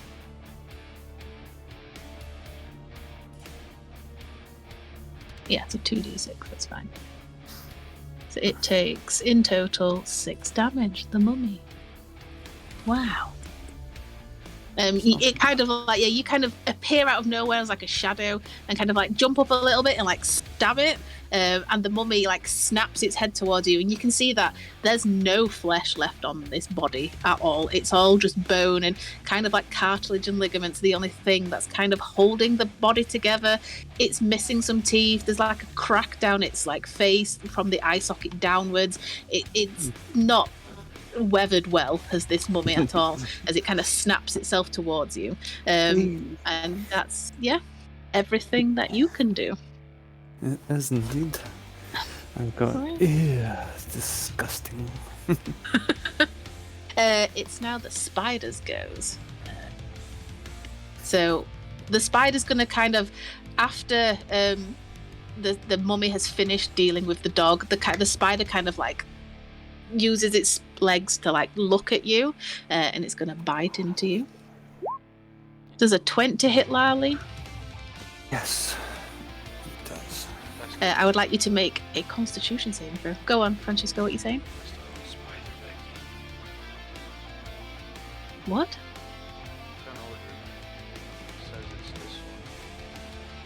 Oh, I know. I've done it. So basically, all spiders go together and all mummies go together. That's right. Why is that not right? I'm clicking on that. Why is it not coming up with the thing at the top? Motherfucker. It's not coming up with the bar at the top. No, the bar that... Can you please? Yeah. Yeah, it's not coming up with the bar at the top. That's fine, let me check. Sorry? 37. Oh, I thought I heard someone say DM, that's all. Yeah, I can't. Bar's not here. That's fine, let me roll it for you. It's okay, don't worry. Thank you. 15, you are okay. As the spider like bites into you, and it kind of like lets go, and you see the poison is left behind on like your arm after you've stabbed the mummy, but you kind of like shake it off. It doesn't sink in at all. The other one's going to go into the dog, so let's roll. Which one? The one that's in front of it over here. The 20 hit. Yes. 7 points of piercing damage. Okay. And the other one's going to attack the other dog. Does a 7 hit, or is it managed to get away? Manages to get away. Perfect. And that's their go. Sprink, it's your go. Okay.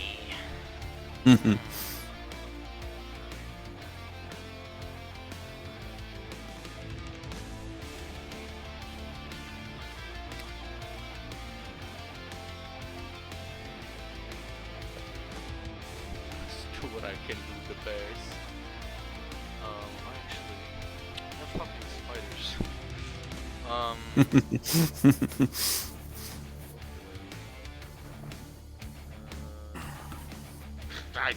I don't need to care about range. Eldritch Blast. Kaboosh. Kaboosh. Yeah. Are you Okay. doing? Who we aiming at? Mummy, spider, and which one? Are we going one into mummy, one into spider? Both on the mummy. On the mummy. They both hit, so roll your damage.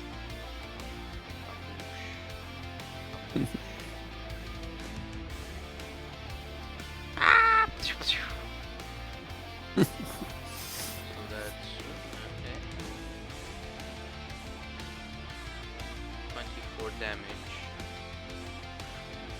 So yeah, you kind of like Very much.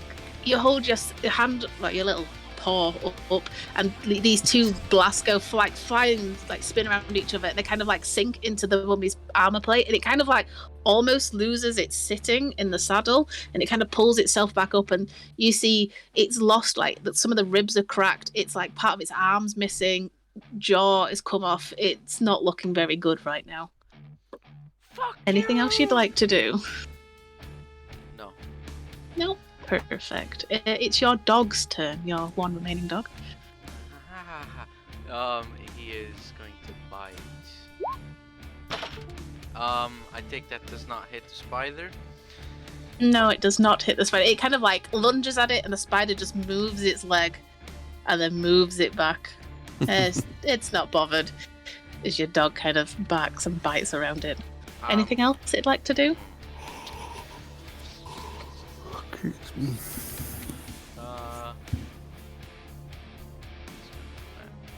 Yeah, no. No, that's everything. Benefiqua, it is your go. Oh, as John is back, your womp took some damage. It took 12 points of damage.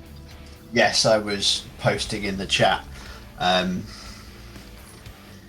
of from where I was with Lally, because she can do two-handed weapons. Ah, right. Okay, that's what that meant. If Lally wants to, let's have a look, because she did the offhand and then the.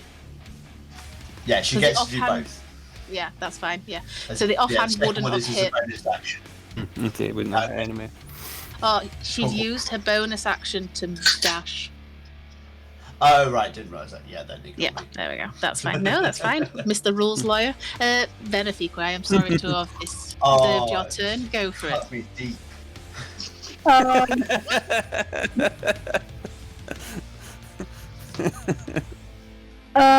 She's going to attack the mummy that is on the right, the furthest right one. Go for it. Does a 23 hit? A 23 does hit. That is 11 piercing. And she's going to attack it again. There's a 17 hit. That does hit, yes. That's another 11. I need a coffee. So you kind of like, you fire both crossbows and it goes shooting off. It kind of just barely misses Lally, and they kind of both sink into its chest, and it loses an arm, but it's still holding on. But it's lost its sword, I'm gonna say. It's hanging on to life. Like whatever arcane magic is bringing this creature to life is starting to fade, and you can see its eyes like failing a little bit, but it's still up.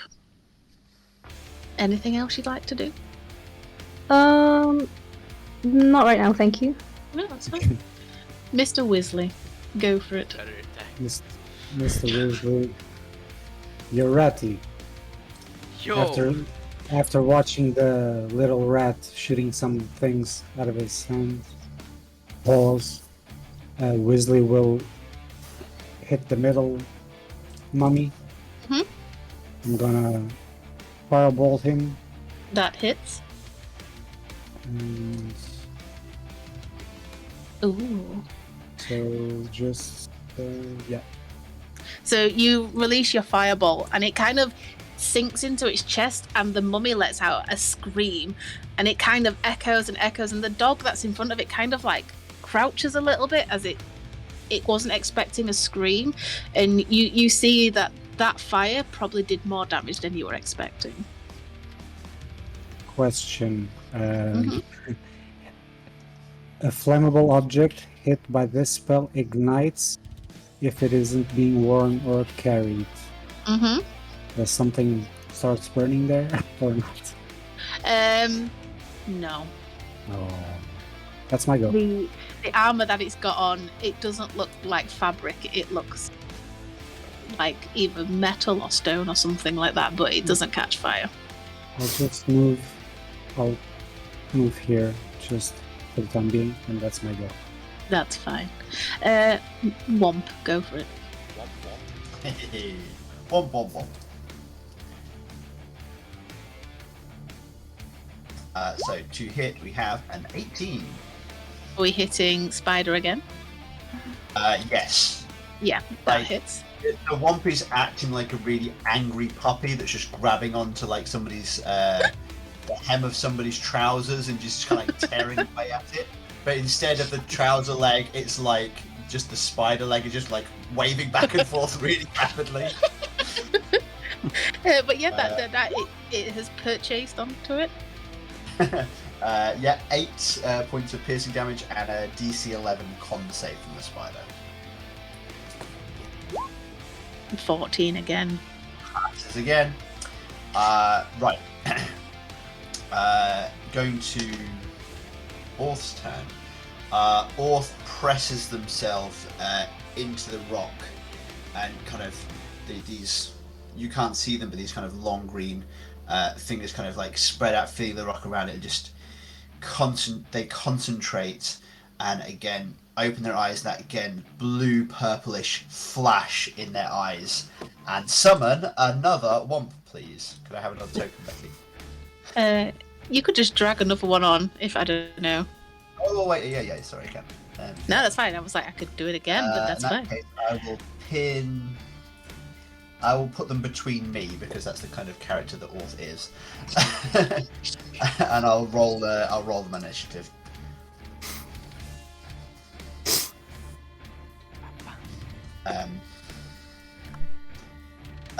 19. So they will go to the top of the initiative round.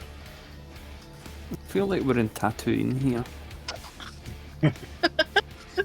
Well, just the number of sheer Exactly, that's the creatures vibe. bursting out of the sand. Yeah, and they're womps. Or rats. Oh yeah. See? Right Oh, then. So too- I take too it that's much the end of Orc's sorry. go. Yes, because that when Orth summons, that is the only thing they can do. No, that's fine. Yeah. Right then. So the mummy, that's very bloodied over here, has lost its arm and its sword. So it's going to use its dreadful glare. So it kind of snaps its eyes towards you, Lali, and like kind of cocks its head slightly. I need you to roll a wisdom saving throw. If you can't do it, just let me know and we'll roll it for you. Yeah, no, I don't know why I don't have that bar at the top. That's weird.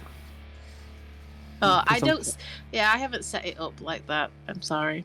You'll have to Oh, click that on was your it. character sheet. Yeah. Alright, okay, right, Yeah, so just click on character Maybe- sheet and then what, just on click on wisdom? Yeah.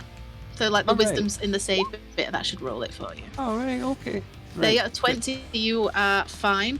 As you, again, you feel like your muscles tensing up, and you kind of feel like this dread of fear in the pit of your stomach. You just kind of take a step backwards and like hold your blades, and you kind of still your mind, and you're fine. Nothing happens. It's going to body check you instead, so it's just going to launch itself at you with disadvantage to see if it hits you. A 6, I take it, does not hit your armor class? No. No, as it kind of like falls to the floor in front of you.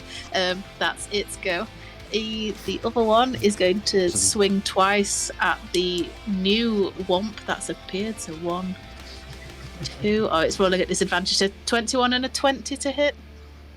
Oh yeah, ouch. Those two there. So it's going to take 8 points of bludgeoning and 13 points of bludgeoning as it just kind of like swats at it with its fucking blunted ass sword. And it's going to try and stab the remaining dog. Let's go. 1 and 2. Do they hit? Your doggo, Francisco, if you're still there. Yes. Do I have to roll for damage, or is it just It's dead? at 1 HP, okay? Let's just see how bad I kill it, okay? It's smushed into the ground. That's their go. Lally, it's your go. What would you like to do? Okay. Right. Right now, I don't get sneak attack, do I now? If I'm already, if they already know I'm there, do they? No, it's Or if, the- yeah, it's it's just if, the first one, yeah. or your friend is in combat with it, but no one's Right, in okay. combat with it, But so no not one right is, now. yeah. Right, so the I use the one short sword and then the other one's a bonus action, is that right? Is that what John said? Yeah. Okay, right, so one short sword. This is for the mummy. The mummy. So yeah, you bring it down, and you find that weak spot in between its armor where it's cracked. Roll your damage. And as you bring that sword down, the mummy kind of stares at you, and then suddenly the light flickers out, and that mummy is dead. Oh. Hey! Boop. More to go. Peasant. And yeah, you can use your offhand attack to attack the spider if you want to. Right, I shall do. That's looking very healthy. That hits. 2 2. points of damage. Anything else? No, I don't think. I think that's all. Everything, isn't that? And my bonus action done. Yep, no, that's me. Right then, so it's Spider's turns. So it's going to bite at you, Lally. Mm-hmm. As it goes to pin you against the rock. Does a 15 hit? Just, yeah. Just. So you take 6 points of piercing damage, and if you could roll a Constitution saving throw for me. Constitution. I can when I find where that is. There it is. There. Oh. Ouch. Yeah, no, that's crap. How much damage was that? Did you So say? you take the extra 9 points of poison damage as it clamps down this time onto your arm. It pulses into you, and you lose concentration for a minute. But yeah, it hurts. But yeah. Prick. This one is the one in the middle. She shouts to the spider. The one in the middle is going to try and get. Sorry, how much damage was that then? In total, is Altogether? 15 points of damage. Thank you. Does a 7 hit your armor class, Mr. Plague Bringer? Yes. No. No, just double checking. That's fine. And the other one's also going to try and web sling you. What about a 21? You've been firing Eldritch Blasts Okay. from your Yeah. little rock. 21. Right, it's +5 range. The target is restrained by webbing. Can I break it? You can do. The webbing can be destroyed. It's going to pull you back 10 feet, so you kind of fall off the rock a little bit, Yes. and thank you're you. now in the little bushy things as you've got Oh, that's a this cactus. webby Oh, come kind of shit around you. I'm not going to be that guy, so you're okay. Oh, You're just going to please. hit it. No, not right now. I mean, roll a persuasion check, John. Oh, okay. Okay. No, then I'll roll. I'll roll a You sleight have of no power here. sleight of hand to touch the cactus and not, No, that's fine. Yeah, you see the cactus coming towards you, and you kind of just shift your body out at the moment where you see the spikiest bits. Your fur kind of protects you. You don't take any damage. That is a bad persuasion roll. Why am I Why are we rolling persuasion to hurt each other? See if if he can persuade me to do it, but that was quite Yeah, low. but How why? do- Well, why is he doing? Why? How do I 'Cause- break? How do I break the web? You could use strength to push out, or you can use a blade to cut it, or you could use like magic to like Oh man, try and. Can I use my teeth? too much funny. I would let you use your teeth, yes, as it's your go now. Ah, too much funny. So if you want to roll an attack with your teeth, I don't know what that would be. It's an action. Really? Fuck me. Yeah, Um, that was really London then. That was can I that was attack unbelievable. still? Yes. You're restrained, so it depends. Like you probably couldn't attack this guy, but I would let you attack these guys, as you can probably see. I wouldn't make you roll with disadvantage. I would be that kind person. Okay. But you wouldn't be able to. If you're doing Eldritch Blast, I wouldn't allow you to split it. It would all have to go into one target. Both of the like thingies. Yeah, so Eldritch Blast, it'd have to go into one spider or one mummy. Okay.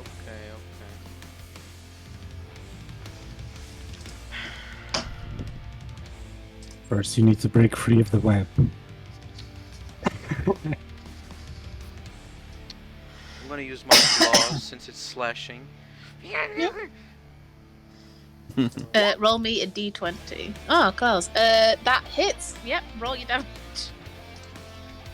As you kind of like shred away at it, It's- just it's it not fades plus- away. You are now well, it only has 2 HP, so yeah, you claw at it, you shred it, and it kind of fades. You are free of your webby contraption.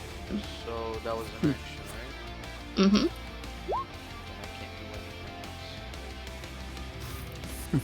And I can't do anything else. Wait a minute. Yes, I What? can. Go on. But it's just fucking poison. I'll use Ray of Sickness as it is a trait, and I can cast it once a day. Mm-hmm.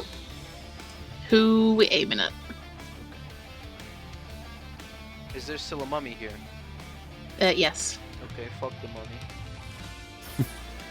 60 feet. I mean, there's a name for people who do that.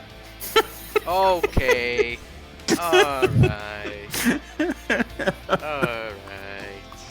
Oh my. I'm sorry, you walked into that one. Oh no. I didn't. It did. Okay. No, it's fine. Plus 4, 18, and it's 2d8. Where's your stuff? Let me see. Right, we're gonna go here. We're gonna press this cog button, and we're gonna go. Yeah, you've clicked it as an attack. I don't understand what you. Oh, you said Ray of Sickness, didn't you? Yes. Ah, that's why. You got it as spell card. So, roll it again. It's blank for me. It Flip it usually right. loads. On a hit, the target make a ranged spell attack. Right, so you went 14 plus 4. Yeah, that hits. You say the mummy, yeah. So yeah, roll your damage, which is fine. That's fine. That's the first damage that mummy's taken. It must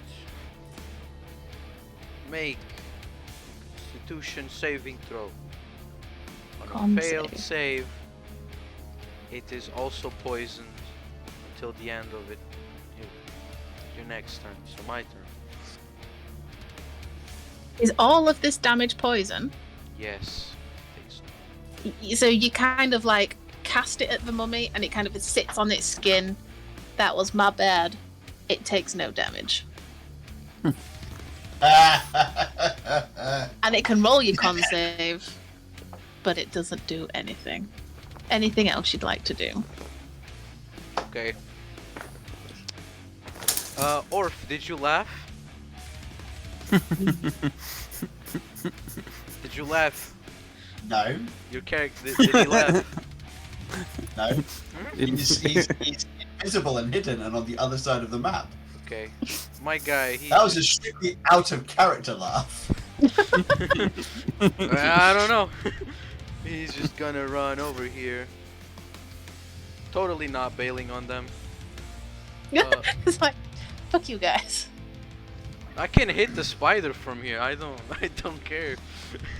Keeping my distance, you know.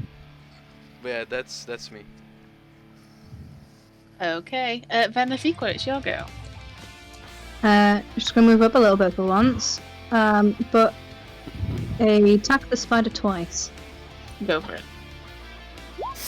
An 8 Guys. hits, I need to go pee. 10 That's piercing, fine. You go. and then a 23, That also hits. 6 piercing. Wow, you're doing pretty good today. +6. Yeah, it sinks into the spider. It kind of then clocks you, but it's kind of preoccupied with chewing on Lali's arm. Anything else you'd like to do? Nope. Mr. Weasley. Weasley. Weasley. Mr. Weasley is gonna go Firebolty again against the middle mummy. Go for it. Hits. 19. Jesus Christ. Okay, now we're talking. Okay, let. And Oh, it's still holding on. as a bonus action, I'm gonna healing word Lolly for 9 hit points. So, That's fine. I'll go to the. Are you adding it to the sheet? yeah. Oh, right, okay. Oh Oh shit! Fuck. Doesn't have Go on. any score here, so she's at 43. So she took how much? She took -15 before. Okay. So let's put here. Okay. -15 plus 9. Okay. And it's my go. That's your go. Cool. Yeah. The new Wumpy. Let's go. You won't be. Yay! For oh no, come on. How many? That is a no. Excuse me. So the Womp, in its fervour to kind of continue savaging the spider, let go to try and get a better grip, snapped again and completely missed. Yeah. The next one.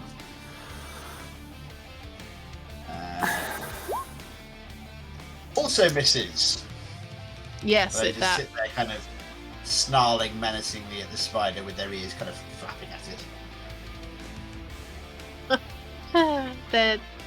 They're too they're trying to be cocky against one another, and they try to outdo one another, but they fuck up and fail. Mr. Orth, what would you like to do?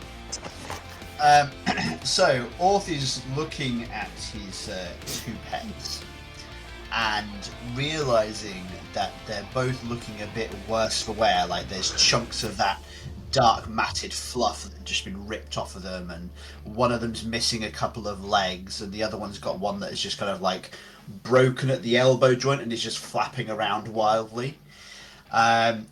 So he sighs. So they sigh as if to say, "Fine." And they're going to step forward and necromantic touch one of the womps. Now, when I do this to my Diaboli, they regain this much hit points, and it's 12 hit points back to. Okay. I mean, they're both on 12. I think that's womp number 2. I think. So that one goes up to 24. Okay. And that is that my turn? I think that must be my turn. Okie dokie. It is now the remaining 2 mummies. They're going to one into the old Wumpy. Does 11 hit? No. No, 11 does not hit. One into the new Wumpy. 17 hit? 17 does hit. Yeah, cool. It takes 11 bludgeoning damage of that 12 that it just received back, or was that the I'm other still one? one up.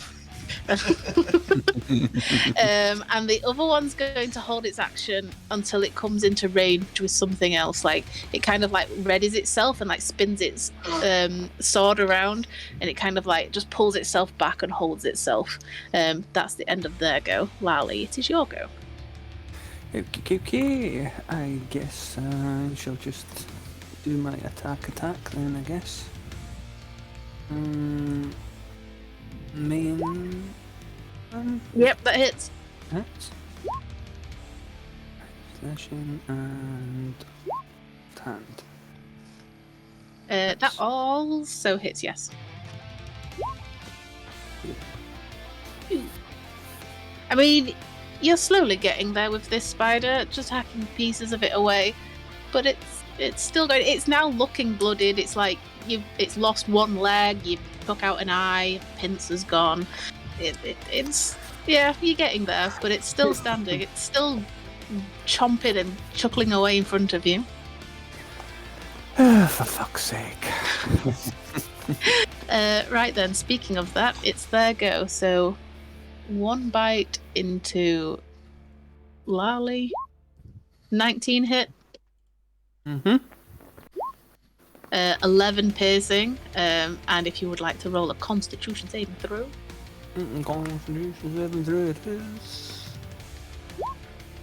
Nah, you remembered that poison feeling before, and you are not doing that again. You are fine.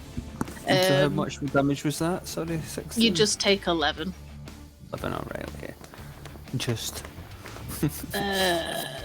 This one's going to bite new Wumpy. The 16 hit. Mr. Jonathan.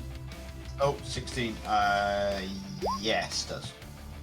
So On Wumpy one or saving Wumpy throw. A new Wumpy, so Wumpy 2. Wumpy 2. Oh dear. Con throw. What's my con? It's that. Okay, fine. Hang on. Is it poison? Oh, I have a resistance. It's not that. I don't want to roll in chat. Roll 1d 20 plus 1. 11. Does that fail? I'm just checking. That just makes it. You're okay. Oh! So you're fine. And this spider. Oh, fuck. 4 damage down to 9. 30 feet. So this spider's going to start to go after the little thing that's now hightailing it out of there. And it's going to try and web him again. Does an 18 hit you, Mr. Spring? Ouch. Yep, you're now webbed, and it's going to pull you back 10 feet, so I'm going to go just there. And that's their go. Right, Spring Plague Enjoyer, it's your go. Can I walk? No, you're restrained, it's pulling you towards you. No, it's not. Yeah.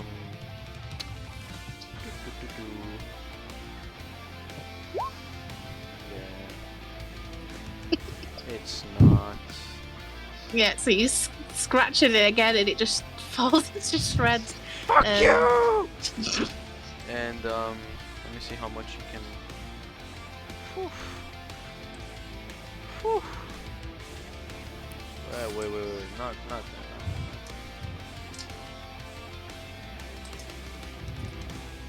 Mom, over here. Lock up your mothers. Sprink's on the prowl. Hey yo. Anything else also- you'd like to do? Oh, go on. Yes. So my Hellish Rebuke, I got it from the ancient thingy, the book I have, the Grimoire. So Mhm. it counts as a ritual. I think I can do that. I don't know. So I didn't waste a spell slot. So, because this is taking too much time, let me just grab. I'm gonna summon a shadow next turn. But yeah, that's my turn. That's my turn. That's your go? Cool. Then if Ikor, it's your go. There's a mummy in the middle one, yeah? Yes, the only one that doesn't have a mummy anymore is this guy. It's kind of at Lali's feet as he's stepping over it. I'm going to shoot at the mummy in the middle twice. Okay. Right, I'm gonna be You a have a good 19? guy. So the 19 hits, roll your damage first. Did I need to move again? No. Just roll it. See what happens. That is 6. Okay, it's still alive. As you sink into it, it kind of takes its jaw off, and it kind of like snaps its neck towards you. But it's still hanging on, but only just. Well, we're going to shoot it again. 15. You fire at it, and it kind of starts to move in the saddle, and it looks like it's not going to hit, but it kind of slumps back down, and it pierces into its shoulder. Roll your damage. 9. Big shout out to Ash Mogan in the chat, who's just very kindly gifted tier 1 sub boy. to Easy. Oh, Ash! Ash, yes. up, we love you. Thank you. Aw, Thanks, dude. he's a good guy. Yeah. Yeah, so you kind of like shoot it across, and as it kind of like starts to move in its shoulder into its saddle, you kind of, the arrow makes purchase and like takes it off the spider. It pulls the spider back slightly, and then the mummy kind of falls onto the floor. It is dead. Let's go. Mr. Wisley, go. So which one is that? The mummy on this one, and the mummy This- on this one, but the spiders are still up. Uh, These spiders are not looking very healthy. This spider's okay over here down at the bottom, and so is that mummy. yeah. The one that keeps going after little Ratty. Ratty tank. Well, I'll just go with. Okay, I watched Benefiqua. Benefiqua? Yeah, Benefiqua. Shooting, and I'll grab my short / longbow. Mhm. And I'm gonna shoot this. The spider, yeah? Yeah, Cool, the go first for it. on the right side. So short bow It hits. and 10. I mean, it sinks into one of its eyes, and it kind of coils back a little bit from Lally, and it's kind of, then it like opens the rest of its eyes, and one of them's gone, and the other one's got the arrow stuck in it, but it's still up. It's looking very bloodied, but it's still up. So healing word again, Lolly. Mm-hmm. So Who? What? yeah, You get 8 Oh. points of magical Yay. healing. Woohoo! it's All right, somebody a- moved already. Okay, thank yeah, you. A wonderful feeling. 1P number 2. Come on down. Number 2. Okay, so we are going for a good old-fashioned bite attack because the Womps are not particularly imaginative. That hits. A rough one, Ah. actually. That hits. A dirty 20. DC 11 con save. A dirty 20, yeah. 2d4 plus 2. For 8 points of piercing damage. And a failed con save, which now means I get to roll something fun. Okay, I get to roll 1d6 to determine what disease this spider contracts.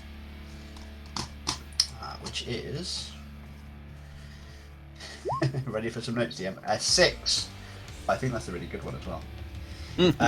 Okay, so the spider now has crumbling ruin. The target's flesh is slowly petrified by a magical disease, Starting 2d4 hours after infection, it'll probably be dead before then, but it might. At the end of every long rest, the target must succeed on a DC 11 con save, or its hit point maximum is reduced by 2, and it's restrained until it finishes another long rest. At the end of every hour the creature spends restrained, it can make a new saving roll, ending the restrained condition on a success.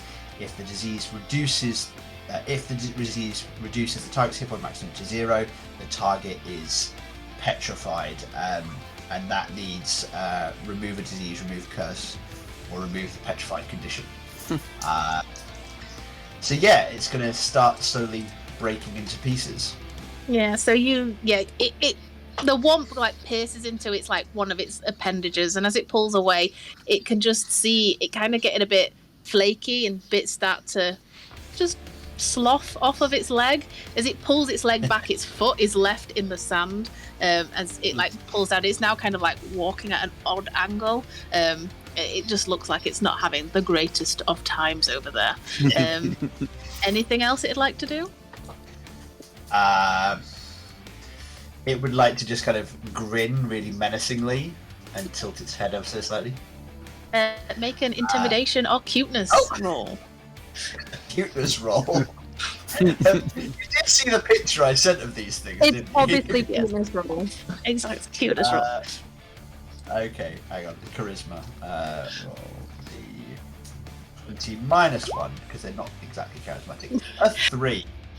The spider, it's a giant possible.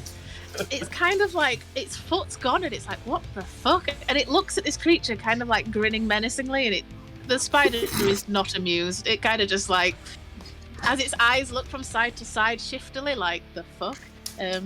Yeah, that's its go. Wompy number 1. Wompy number 1. 20 plus 4. Oh, that Something Jiminy went plus wrong. sign. Yeah, I put 2 plus signs in the one. 10. That's gonna miss.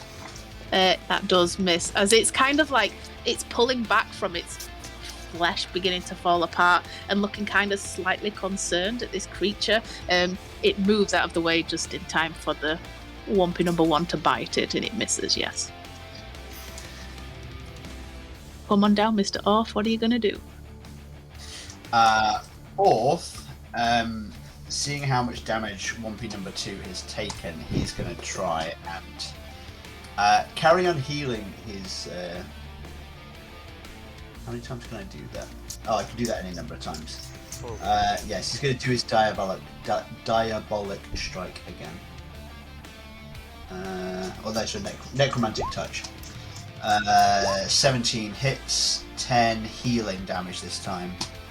10 healing damage, 10 healing. So it goes up to 90 hit points. Okay. Right then. Just checking something. Right then, so it's the mummy's go and there's only one left. So. Aw, you're just in range. So, Spring, as you kind of like start to run away, you feel this pulse coming over you, and like you just suddenly feel like something's wrong, something's very wrong, and you turn, like you look at Venefico as she's like fucking shooting arrows all over the place like a mad woman. I would like you to roll a wisdom saving throw for me, please.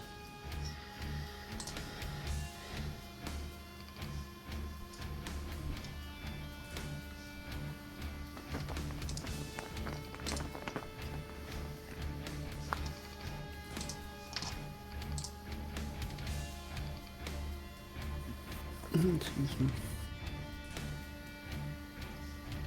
Francisco, are you there? Ah, Stop talking to other people and roll me a wisdom save, or I'll make you do it He's at present, but disadvantage. he's not with us. no!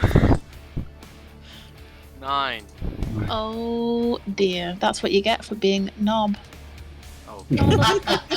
Okay. I see what you've been doing. Tut tut. Right then. So you suddenly feel this. You're petrified. Like you You're so scared. You look back, and you can't move, and you're going to take some psychic damage. You take 4 points of psychic damage as the mummy kind of pulses into you, and you remember being tossed around at the sea and drowning almost, and like watching the light fade as you sink deeper and deeper into the depths. Yeah, you can't move for the next turn. Lally, what would you like to do? I am going to I feel that I get Need better speed. attack. A better attack with psychic blades. Would that be a thing? I haven't played Yeah. a soul sword, so you do you, bro. I You do you. think it says because I believe I get. Yeah, because it's 1d6 plus 4 damage rather than right. So I don't know if I get 2 attacks with the psychic blades or not though. Again, I would not know. Let me bring up this shit. Where are you, Lally? There we go. Lily, stop being a pest. Telling a dog to stop being a pest, not you. I was like, will he stop being a pest? Lily.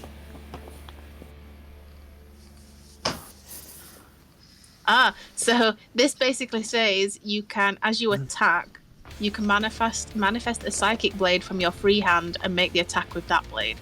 This blade is magical, and blah blah blah blah blah. It just deals psychic damage, Yeah, and it has 60 feet range. and it does an extra does it? 1d6. So so you can stab with your main attack, Alright. and then also do your psychic blade thing. Alright, so I did it the When wrong way. I looked at this today, if Lally sheathes her swords, she can summon a psychic blade in one, and then the psychic blade in the other, and attack with both. Right. The only reason you want to do that though is if the swords, either for flavor or if the sword piercing damage isn't working well enough, and you want to switch to psychic instead. Yeah, because it's got an added d6 for the damage, so I figured. And I think the damage is just a d6 psychic instead of d6 slashing. This is the damage type 1d6 plus 4, yeah. 1d6 plus 4. Oh, right, okay. Yeah. I've got no idea what's best then. So your short swords are better if there's no difference in the damage type. If the target is like a troll or something that has resistance to slashing, then you switch over to your psychic ones. Or just because you want to torture people, either way. Right, well, I guess that's what I'm doing. So do I still get the 2 attacks or the 1 attack? Right, that's You still get the 2 attacks. You should have both psychic. a psychic main and a psychic offhand, and a Right, short sword that's main what and a I short sword offhand. Yeah, that did work. Does 13 hit? 13 does not hit. So as you kind of like go to stab it, it kind of moves out of the way, and you just miss. But it does get 6 psychic. Cool. Okay, cool. That's me then, I guess. Okay. Oh right. Oh no, Alright. hold on. I can hide, can I? You can certainly try hiding in front of the creature. Or stealth. I don't know. One of the two. Whatever. Yeah, if you want to try and hide in front of it, like I said, you can go for it. The DC is going to be very high because you stood in front of it, but you can certainly try. I guess I won't bother then. That's fine. Right then, so the spider, whilst you're umming and ahhing, going into stealth mode or not, is just going to take the opportunity and bite you. Does an 18 hit, Lally? It does. It does. 11 piercing, and if you could roll me a Constitution saving throw. Constitution, where are you? Wait, is And Lally here- still alive? Oh, balls. Oh god, so Lally takes 18 points of piercing damage. Jesus, suffering fuck. Not anymore. Minus 18. Oh, right, that didn't work.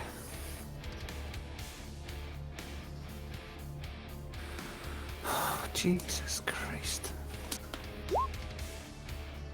Dog, what are you doing?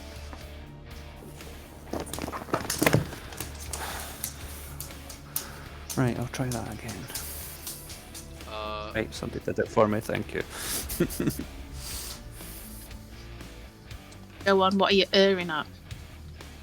No, it's just John Orf said something in chat. Quick point to avoid. Yeah. I knew that was the bonus action, was my second attack. I knew that. Right. This spider up here is going to bite into Yeah, see. new 1p. Does an 18 hit new 1p? Yes, it Because does. it's not happy that you're hurting it. At 9, and if you could roll your con save. Okay. Fingers crossed. I like these spiders. I'm going to use them more often. No, don't. Oh, don't. I wanted to RP. God damn Well, it. I nerfed That these is guys a lot. fail. So 13 points of piercing damage. Yeah, In total, that's- 90. Yeah. gone. So as the spider bites down, the one kind of screeches this unearthly noise, and you can see its ears flapping madly, and then it just tenses up and drops, kind of rolls over onto its back, and its kind of legs go up in the air, and then just fall flat to the ground. And yeah, 1p number 2 is dead, which I think is this one over here. Yeah, it was, yes. And this guy is going to just give chase when it kind of steps on top of the like the stones and stuff like that, and it kind of Fuck you. Attack her. it is now, as it stood on top of the rock looking at, like, it has now seen Benefiqua. I'm just wondering whether it is going to web her or you. Let's roll. Do you feel What was lucky? It needs ya? to see actually if it rolls it back, because I didn't do that last turn. It does get it back. So Benefiqua, does a 10 hit your AC? I It don't does think it not. does. Yeah. So it kind of like, it's going after the little ratty thing that's now like solidified in place, and as it kind of like looks at you and then goes, and then like fires like the web at you, you kind of just like duck out of the way behind the tree. Yeah, that's its go. Spring, see every muscle in your body has seized up. You cannot move. You're only just being able to barely breathe. And as you kind of like get towards the end of those 6 seconds, you kind of get in the sensation back in your hands. That is your turn, unless you have something mental you can do. Does the spell No. count as something mental? If it has VSM, then you can't do it. But if it doesn't have that, then you can do it. That's your go, Benefiqua. Your turn. I'm busy debating what I want to do. I want to be That's not weird. fucking but probably killing not me gonna with your work. magma thing. Anyway, sorry. We love the weird. Go for it. Fine then. Since he's in range, I want to geyser with my thing. I need a strength save. Are you gonna? I'll do the mummy as well, because they're together. So the spider goes careening off. Because the spider rolled in that one, it doesn't matter what the mummy rolled really. It kind of holds on barely, but they're gonna like shoot off. Into They're also the- knocked prone. They are knocked prone. You can roll your damage if you want. 4 damage. 4 damage. Let's go. We enjoy being weird. Oh. Anything else you'd like to do? Nope. Just open my jar and shoot water out, I guess. Okay. Right, Mr. Weasley, your turn. Mr. Weasley is watching a lot of spiders going all over the place. So he'll just go with, where is it? Do I do this? Do I do that? Let's go with this. I'm gonna go, where is it? Got that. On the bottom spider. Acid arrow? That one that's gone prone, yeah. Yeah.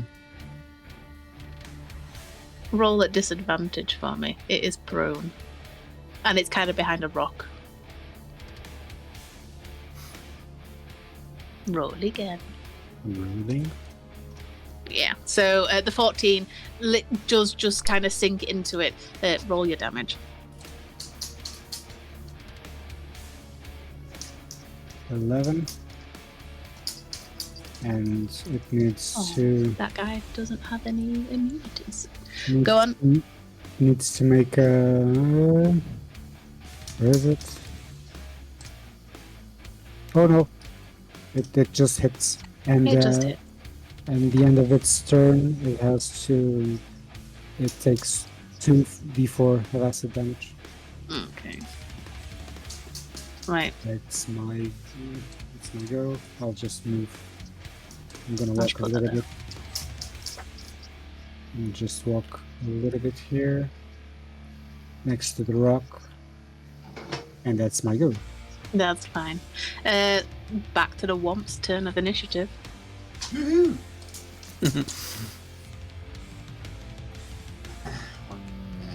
That many? That I hits. think is gonna. That hits. Awesome.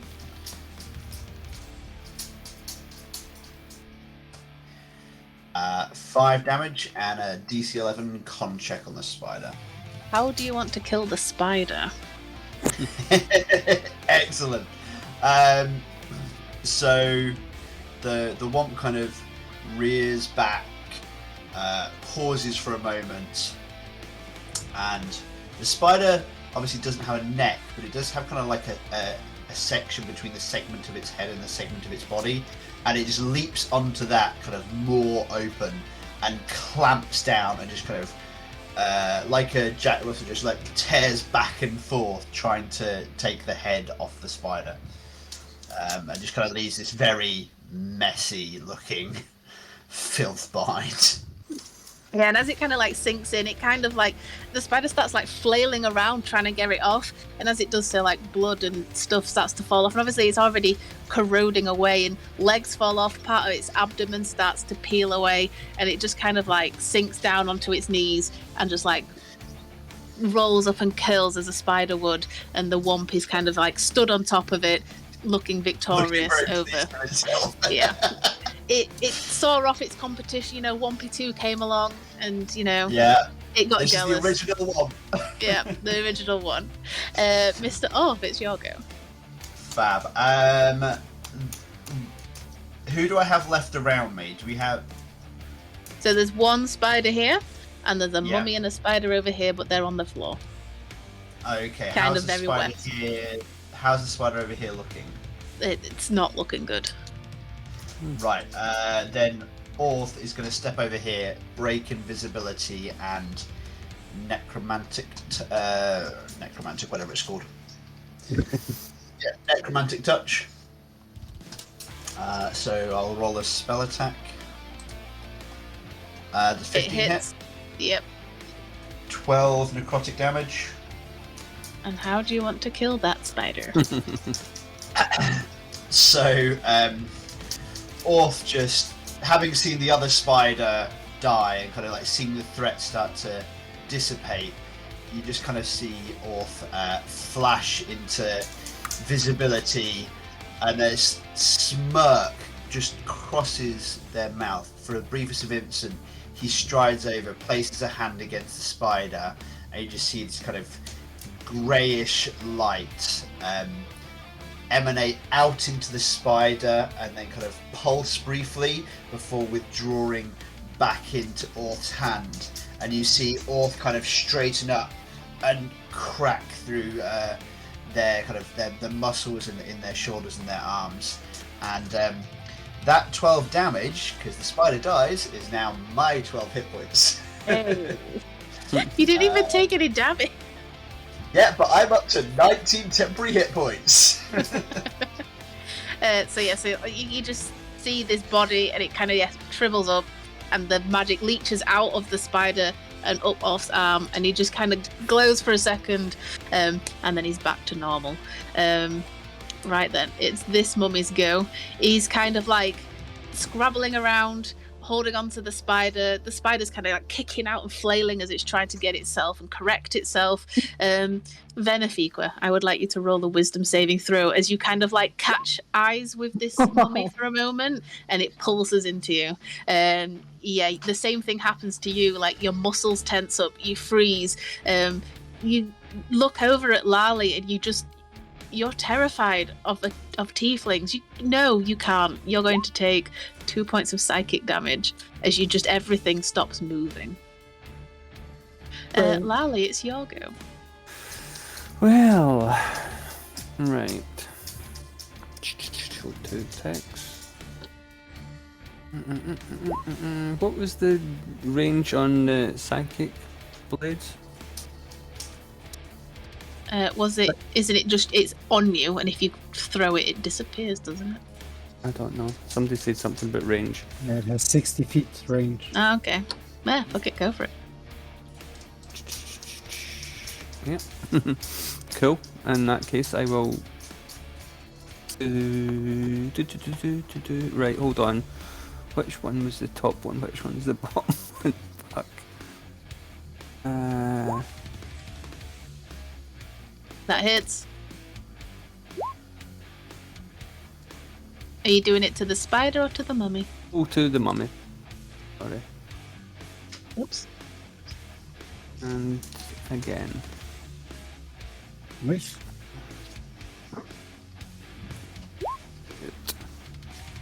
Both to the mummy. Okay, cool. And it's still trying to stop the spider kicking out as it suddenly has these 2 psychic energy blasts kind of like piercing into it. It is looking more and more blooded the more you start to chip away, but it's not quite there. So the mummy kind of finally gets control of the spider, and it kind of rectifies itself. Obviously, it uses half its movement to get up. It moves to there, back into the foliage, but that's everything it can do. Spring, you can breathe, you can blink, you can move. What do you want to do? Hello there, lady. And the mummy takes 34 damage. Say that again, it takes what damage?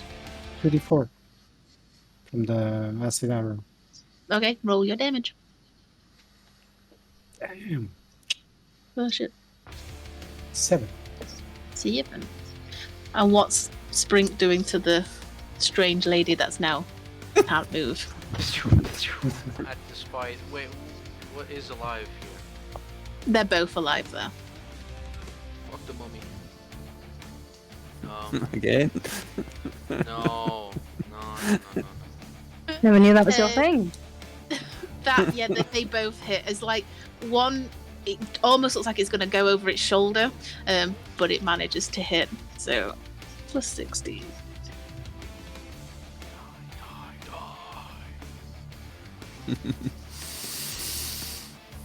You've taken quite a big chunk out. Like again, like part of the bones disappear. Like it loses like a tibia, but it's still up.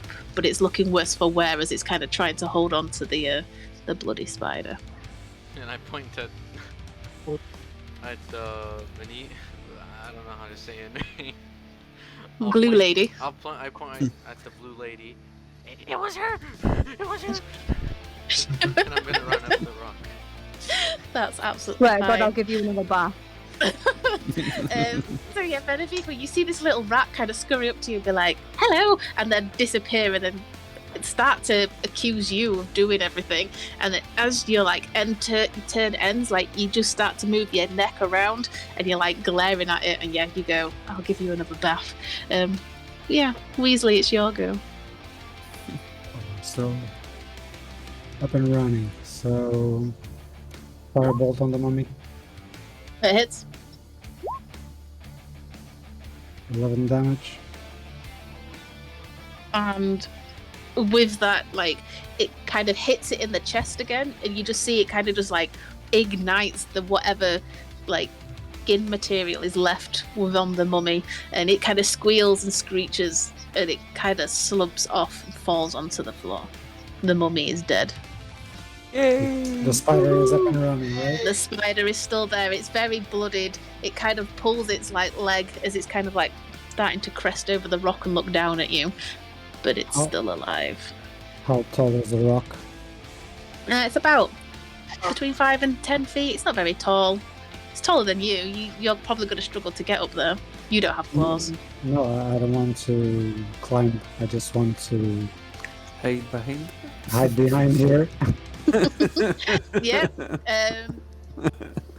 Roll me a stealth check with disadvantage because you're not a stealthy person. I just want to see, does it notice you?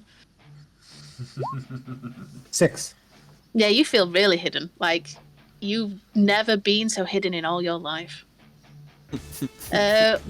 Wumpy, it's your go. You've defeated the spider that you've been fighting.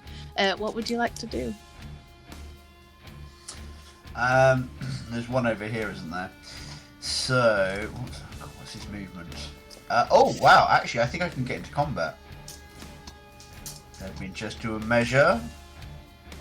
Oh, yeah, I could even if it was 30 feet. Yeah, so the Womp is going to tear over to the spider. Spider left? Mm-hmm. It looks at Weasley as it walks past him. Weasley's like, shh. Don't tell him I'm here. 1d20 for 14, which I think we said hits. So yeah, it goes to bite, and the spider's kind of like just peering around, watching Weasley like delve into the rock. It's not paying you any attention as you bite down and clamp onto it. You can roll your damage. Fantastic. 5 piercing damage and a DC check. DC con. It fails epically, and before you roll your dice, you see as it clamps down onto the spider's leg, it screeches out and like snaps back towards you. It is hanging on to dear life. It's not looking very good. Excellent. I'm gonna roll my D6. 4. What does it get? It gets I apologise in advance for this one. It gets an abhorrent fungus.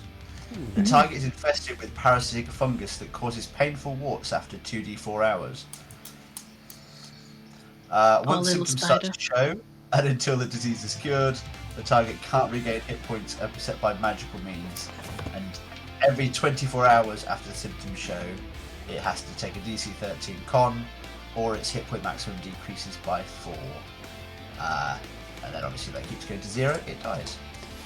So yeah, my little plague minions. So that is then Orth's go.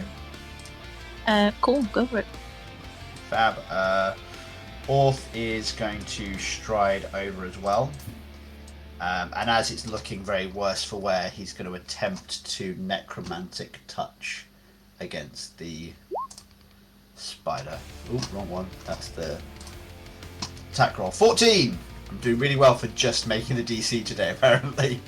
So you like reach out and you just hold the power within, and it looks at you and it just pleads for life. It's already been cursed with an incurable fungus. As it pleads with you. Roll your damage. 14. 14. I'm doing you a favour. And the spider just withers up and curls, and you almost just hear a please, like as it air leaves its body, and it dies. Everything here's dead. Yes, you can stop hiding. I will go up to the body and I'll start just stabbing it. Yeah, take that, you wee shite. Yeah, bitch. Oh, hang on, Chipbox come to visit. Yes. Yeah. Yes. Um, Orf just reaches down to the womp that's next to him and kind of just starts gently, so next to them, and just starts gently petting it. You did well, little one. I might just keep you. And it kind of looks up at him and tries to snap his hand. Oh, I want one. So yeah, combat comes to a close as you both all of you kind of like take a moment. Then Afiqua, you got your movement back, you know, like you're still feeling a bit sore from the mountain a few days previously. And you kind of like, you roll your shoulders and you pull it off. You see them all gathering over here, these strange creatures that you did blast with your water. They seem to have been helping you. Lali, you look around and the small gnomey creature looked like it was trying to copy you, but you kind of just roll your eyes in sadness. You are Shake my free head. to Shake my head. you're free to go and talk and do as you please. What would you like to do? Get off me, son. Sorry. Dog again, not you. I can't help myself. What can I say? Who's a good little womp? Who's a good little womp? You are. You're a good little womp. By this point, I've used necromantic touch on it a couple of times to re-heal its hit points, and I'm just sitting there like scratching its belly. It's kind of just, it's just like The legs purring. Yeah, it's like that as it's like Oh. chilling at you. Hang on, Sprink just stood next to it. Looks like my cousin. The womp leaps up and tries to start biting Sprink. No, bad womp, bad womp. No. I'm just kind of looking down at my nose at it. Like, Will was just backing up and how distasteful. Make it stop. like Womp. This one is smelly, but he's a friend. Look He's who's nice. talking. He's a nice rat. You smell clean.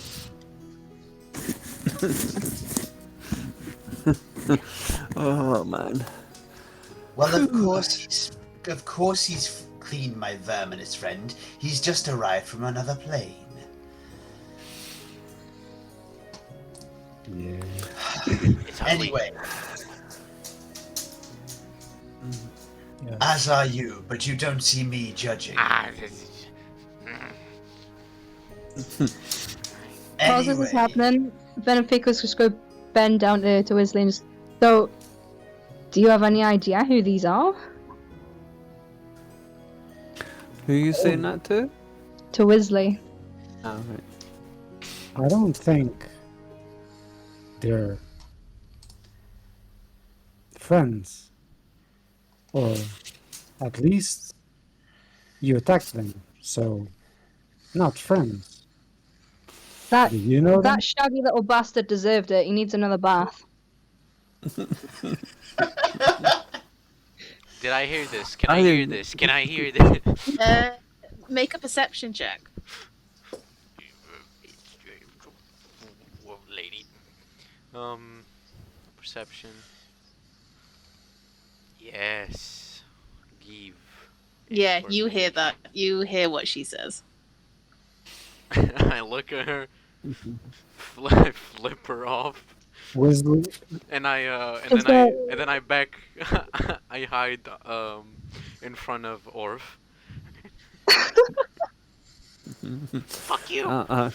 Wesley has firebolt on the go, I'm going. ready to to fire if needed.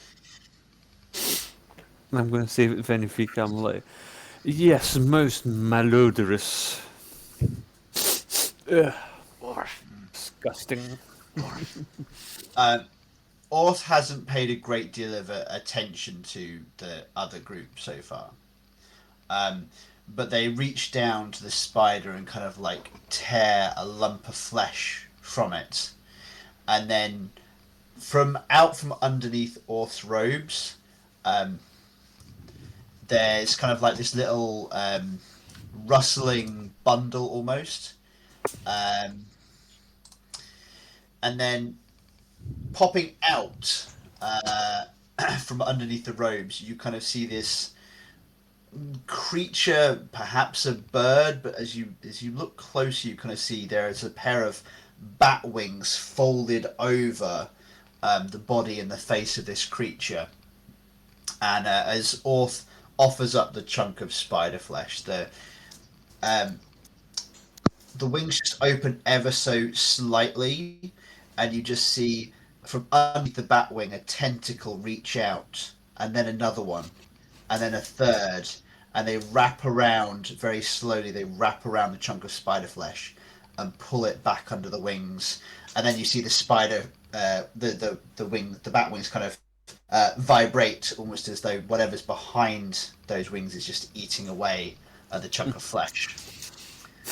I go, good grief, is that my sister?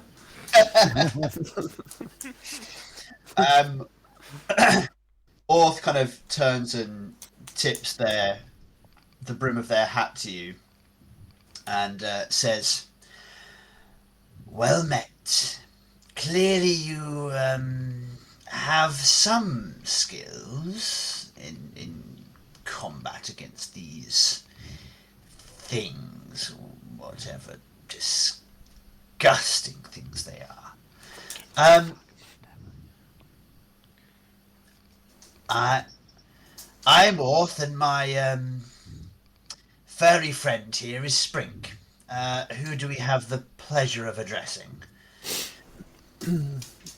I... Oh yeah, I'll let you Right, go first. okay, sorry. No, carry on. Just go jump around, holding the decanter around. Venefiqua, and I'm the one that blasted you guys. You're welcome. Yes, Killer.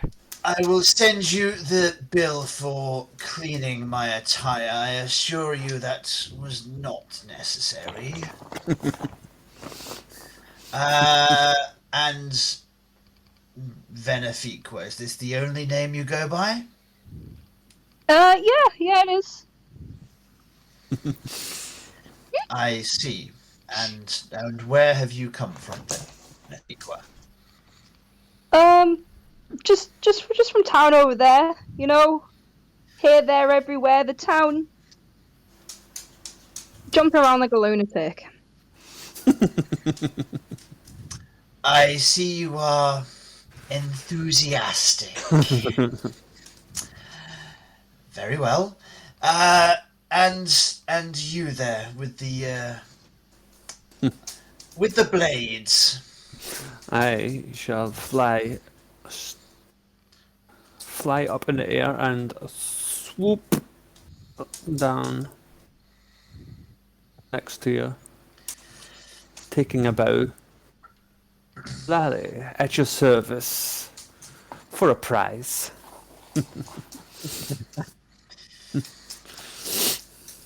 You need a throat slit? I'm your girl. A useful skill, I'm sure. Any throat slits? What's to stop you slitting mine? Nothing. Smile. Money. Coin. Coin. A mercenary of sorts, I presume. Indeed. For the moment. If you'll forgive me, your clothes betray a life of nobility. They are quite fine. Not normally the clothes one would associate with such seedy professions as the mercenary business. Seedy, you say? Have you been in the courts? Court intrigue is always seedy. Nothing nice about it. You speak truly. Not what I would associate with one, and Orth just looks Lally up and down.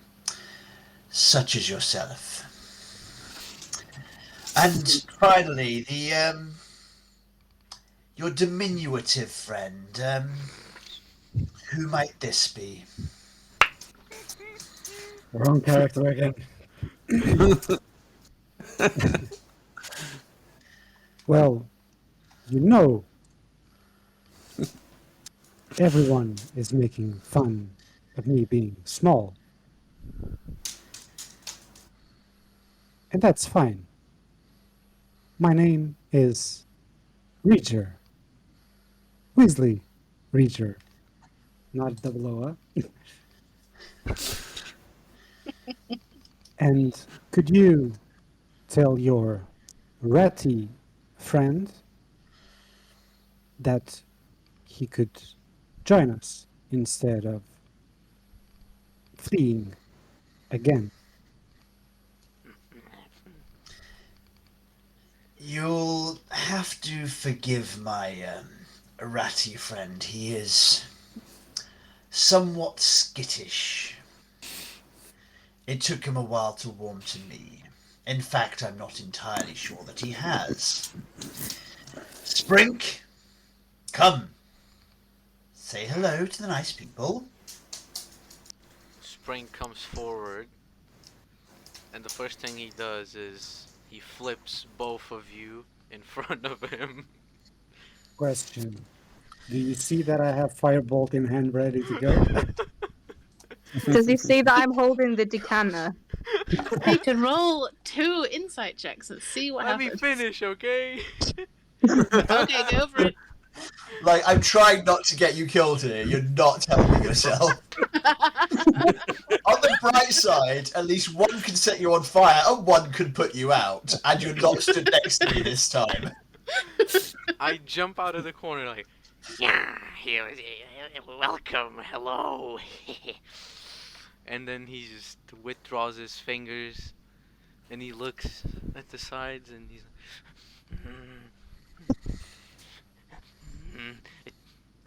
like, are you feeling sick? And he points at Veniqua. Benefiqua. Benefiqua. What do you mean I'm sick? What, eh? Don't think so. You smell of pestilence. You smell of you're about to go in the shower. I'm trying to help you here. As am I. I don't need a shower. You see, I have fleas. My friends. And he just like grabs a jar of fleas and he's like kind of like patting the jar. Lally at this point is trying not to gag. Roll me a Constitution saving throw.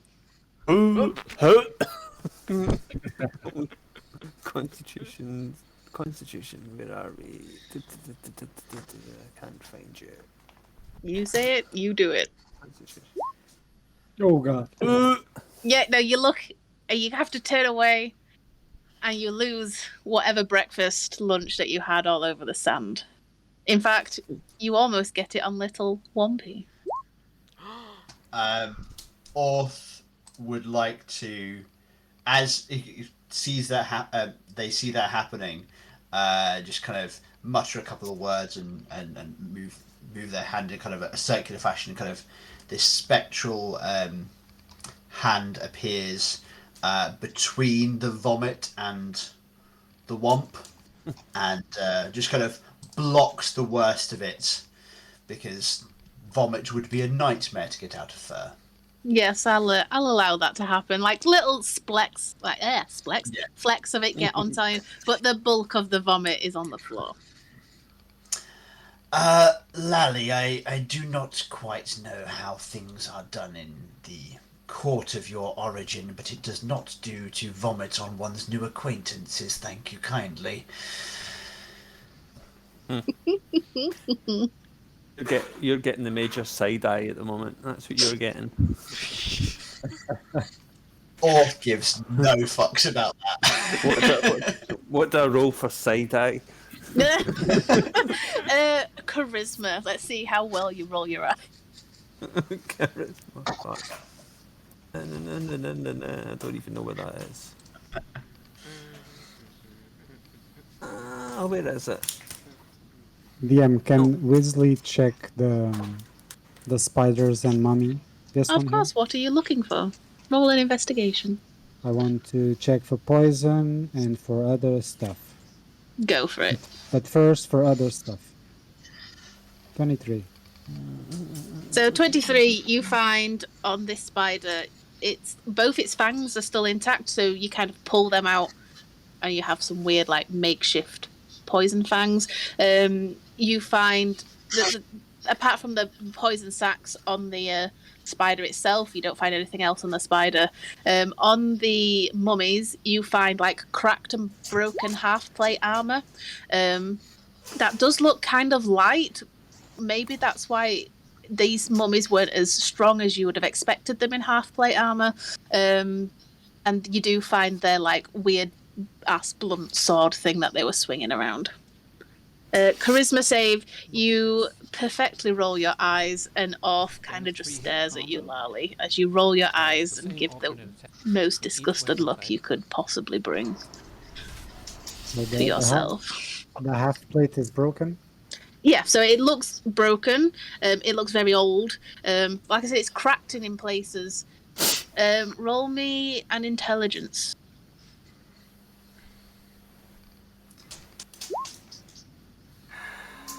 16. You, looking at the half plate armor, you kind of quickly scan to the other two. Maybe there's a chance you could make one piece of half plate armor that's functioning if you combine all three because it's cracked, but you're not sure. Okay, I'll go for the 3 half plates, and I would like to get the poison out of the spider. Yeah. Make a nature check as you try and delicately. No, you go to take one and you kind of accidentally, it's just like your experiments that blow up in your face. You're just too heavy-handed and you accidentally cut your finger. Roll me a constitution save.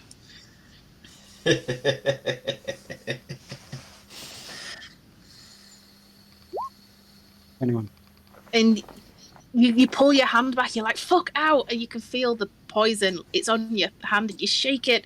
You don't take any poison damage. You're very lucky this time. Well, can I go for the other 2 spiders? Yes, you can roll them again. Oh god, I'll just go here. So I need some poison, man. I need some poison. So the next one that you go to, you start like you pull the sacs out, but you squeeze it at the last minute, and the poison just leaches out into the spider's mouth. And you're getting really frustrated at this point. And you go to the third, and you get your blade. You just kind of gently this time, and you manage to pull 2 poison sacs out that have like 1 lot of poison on each. Okay. On the third spider. I'll put in one flask is enough for the 2, right? Mm-hmm. So I'll have that, and I'll grab the 3 half plates and stuff it in my bag. Okay. Because I have a bag of holding. Ah, Nice. I did that again. Yeah, that's fine. I would allow you to do that as you pull the half plates off. A lot of it's cracked and broken in a lot of places. Yeah, you think maybe a good smithy would be able to maybe get 2 smaller pieces of good fitting half plate armor, but you think that you're only just going to get one. Yeah. Fine, thank you. DM, on the mummy, is there any kind of artifacts that Orth might be interested in, magical or otherwise? You could roll a investigation and then roll me a history check. Okay. Investigation is okay. 19. So looking at them, you do see maybe like on the swords there's like a symbol of like a fire, and as like Weasley is pulling the armor off of them, again each one has a symbol of like a curling flame on them, but they're very faded. Now you can roll your history check. Okay.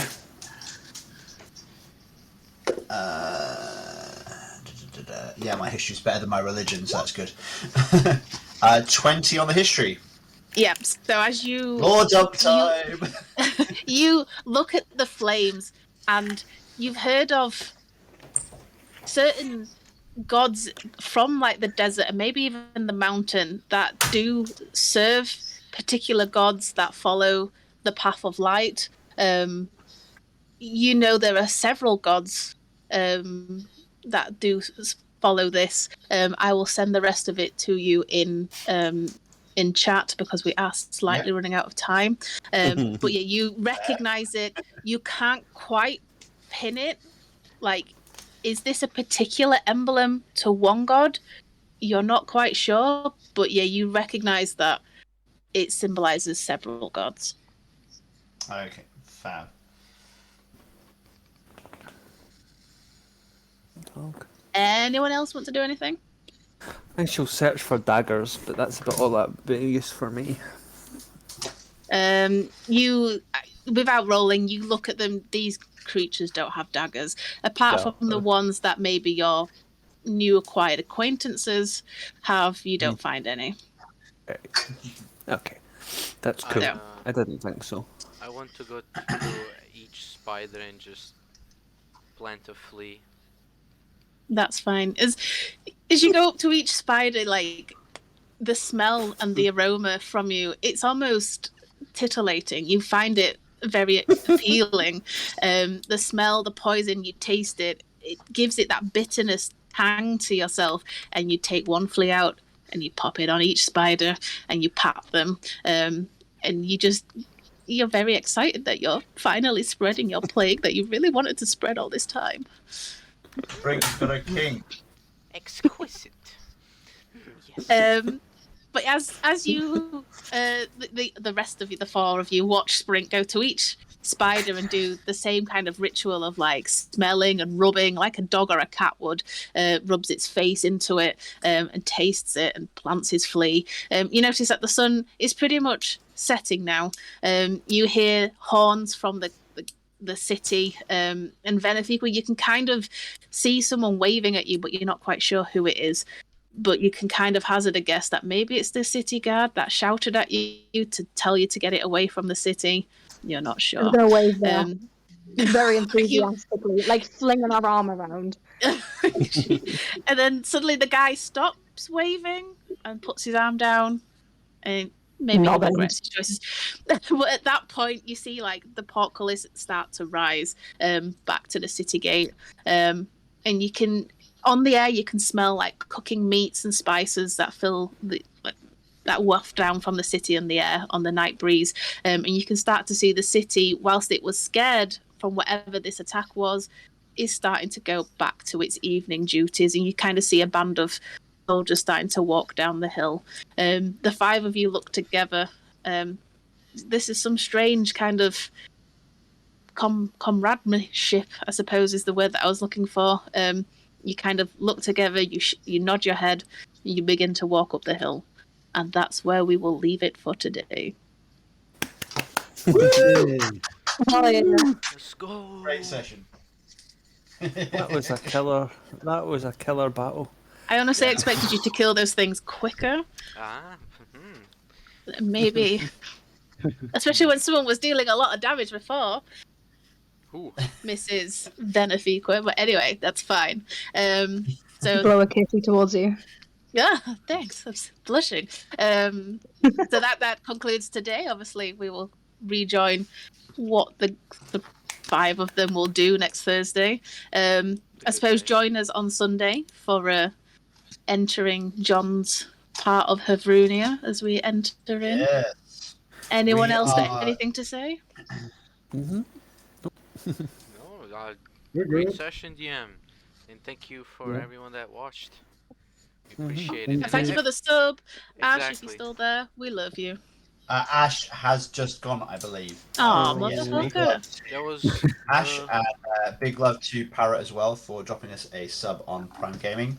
And where would we like to go today? Well, I'd say Critical Role because it's Thursday, but they're still asleep. They are I'm still actually asleep. wearing Don't a talk about Critical Role competition. T-shirt today. I do apologize. 1, 2, 3, Wearing 4, the 5, competition. 6, 7, 8, 9, Don't speak 10. nonsense. Oh, Speak. cool. Anybody want a cool fact before we go raid somebody? The We what? are currently the 11th highest watch stream on D&D at this time. Hey! Hey! Let's go. Let's go. We're getting there. Okay. I'll hand my notice in Uh, tomorrow. We've dropped a follow on Teed's Table Story. Somebody's doing their finale. Ooh. I feel like it's ADEF. Let's go raid ADEF. Yes. That's cool. Let's Yeah. go jump over there. Very well done. There we Well, go. yep. Thank you, everyone. We'll see you on Sunday. Much love, guys. Bye-bye. Bye. Cheerio. Bye.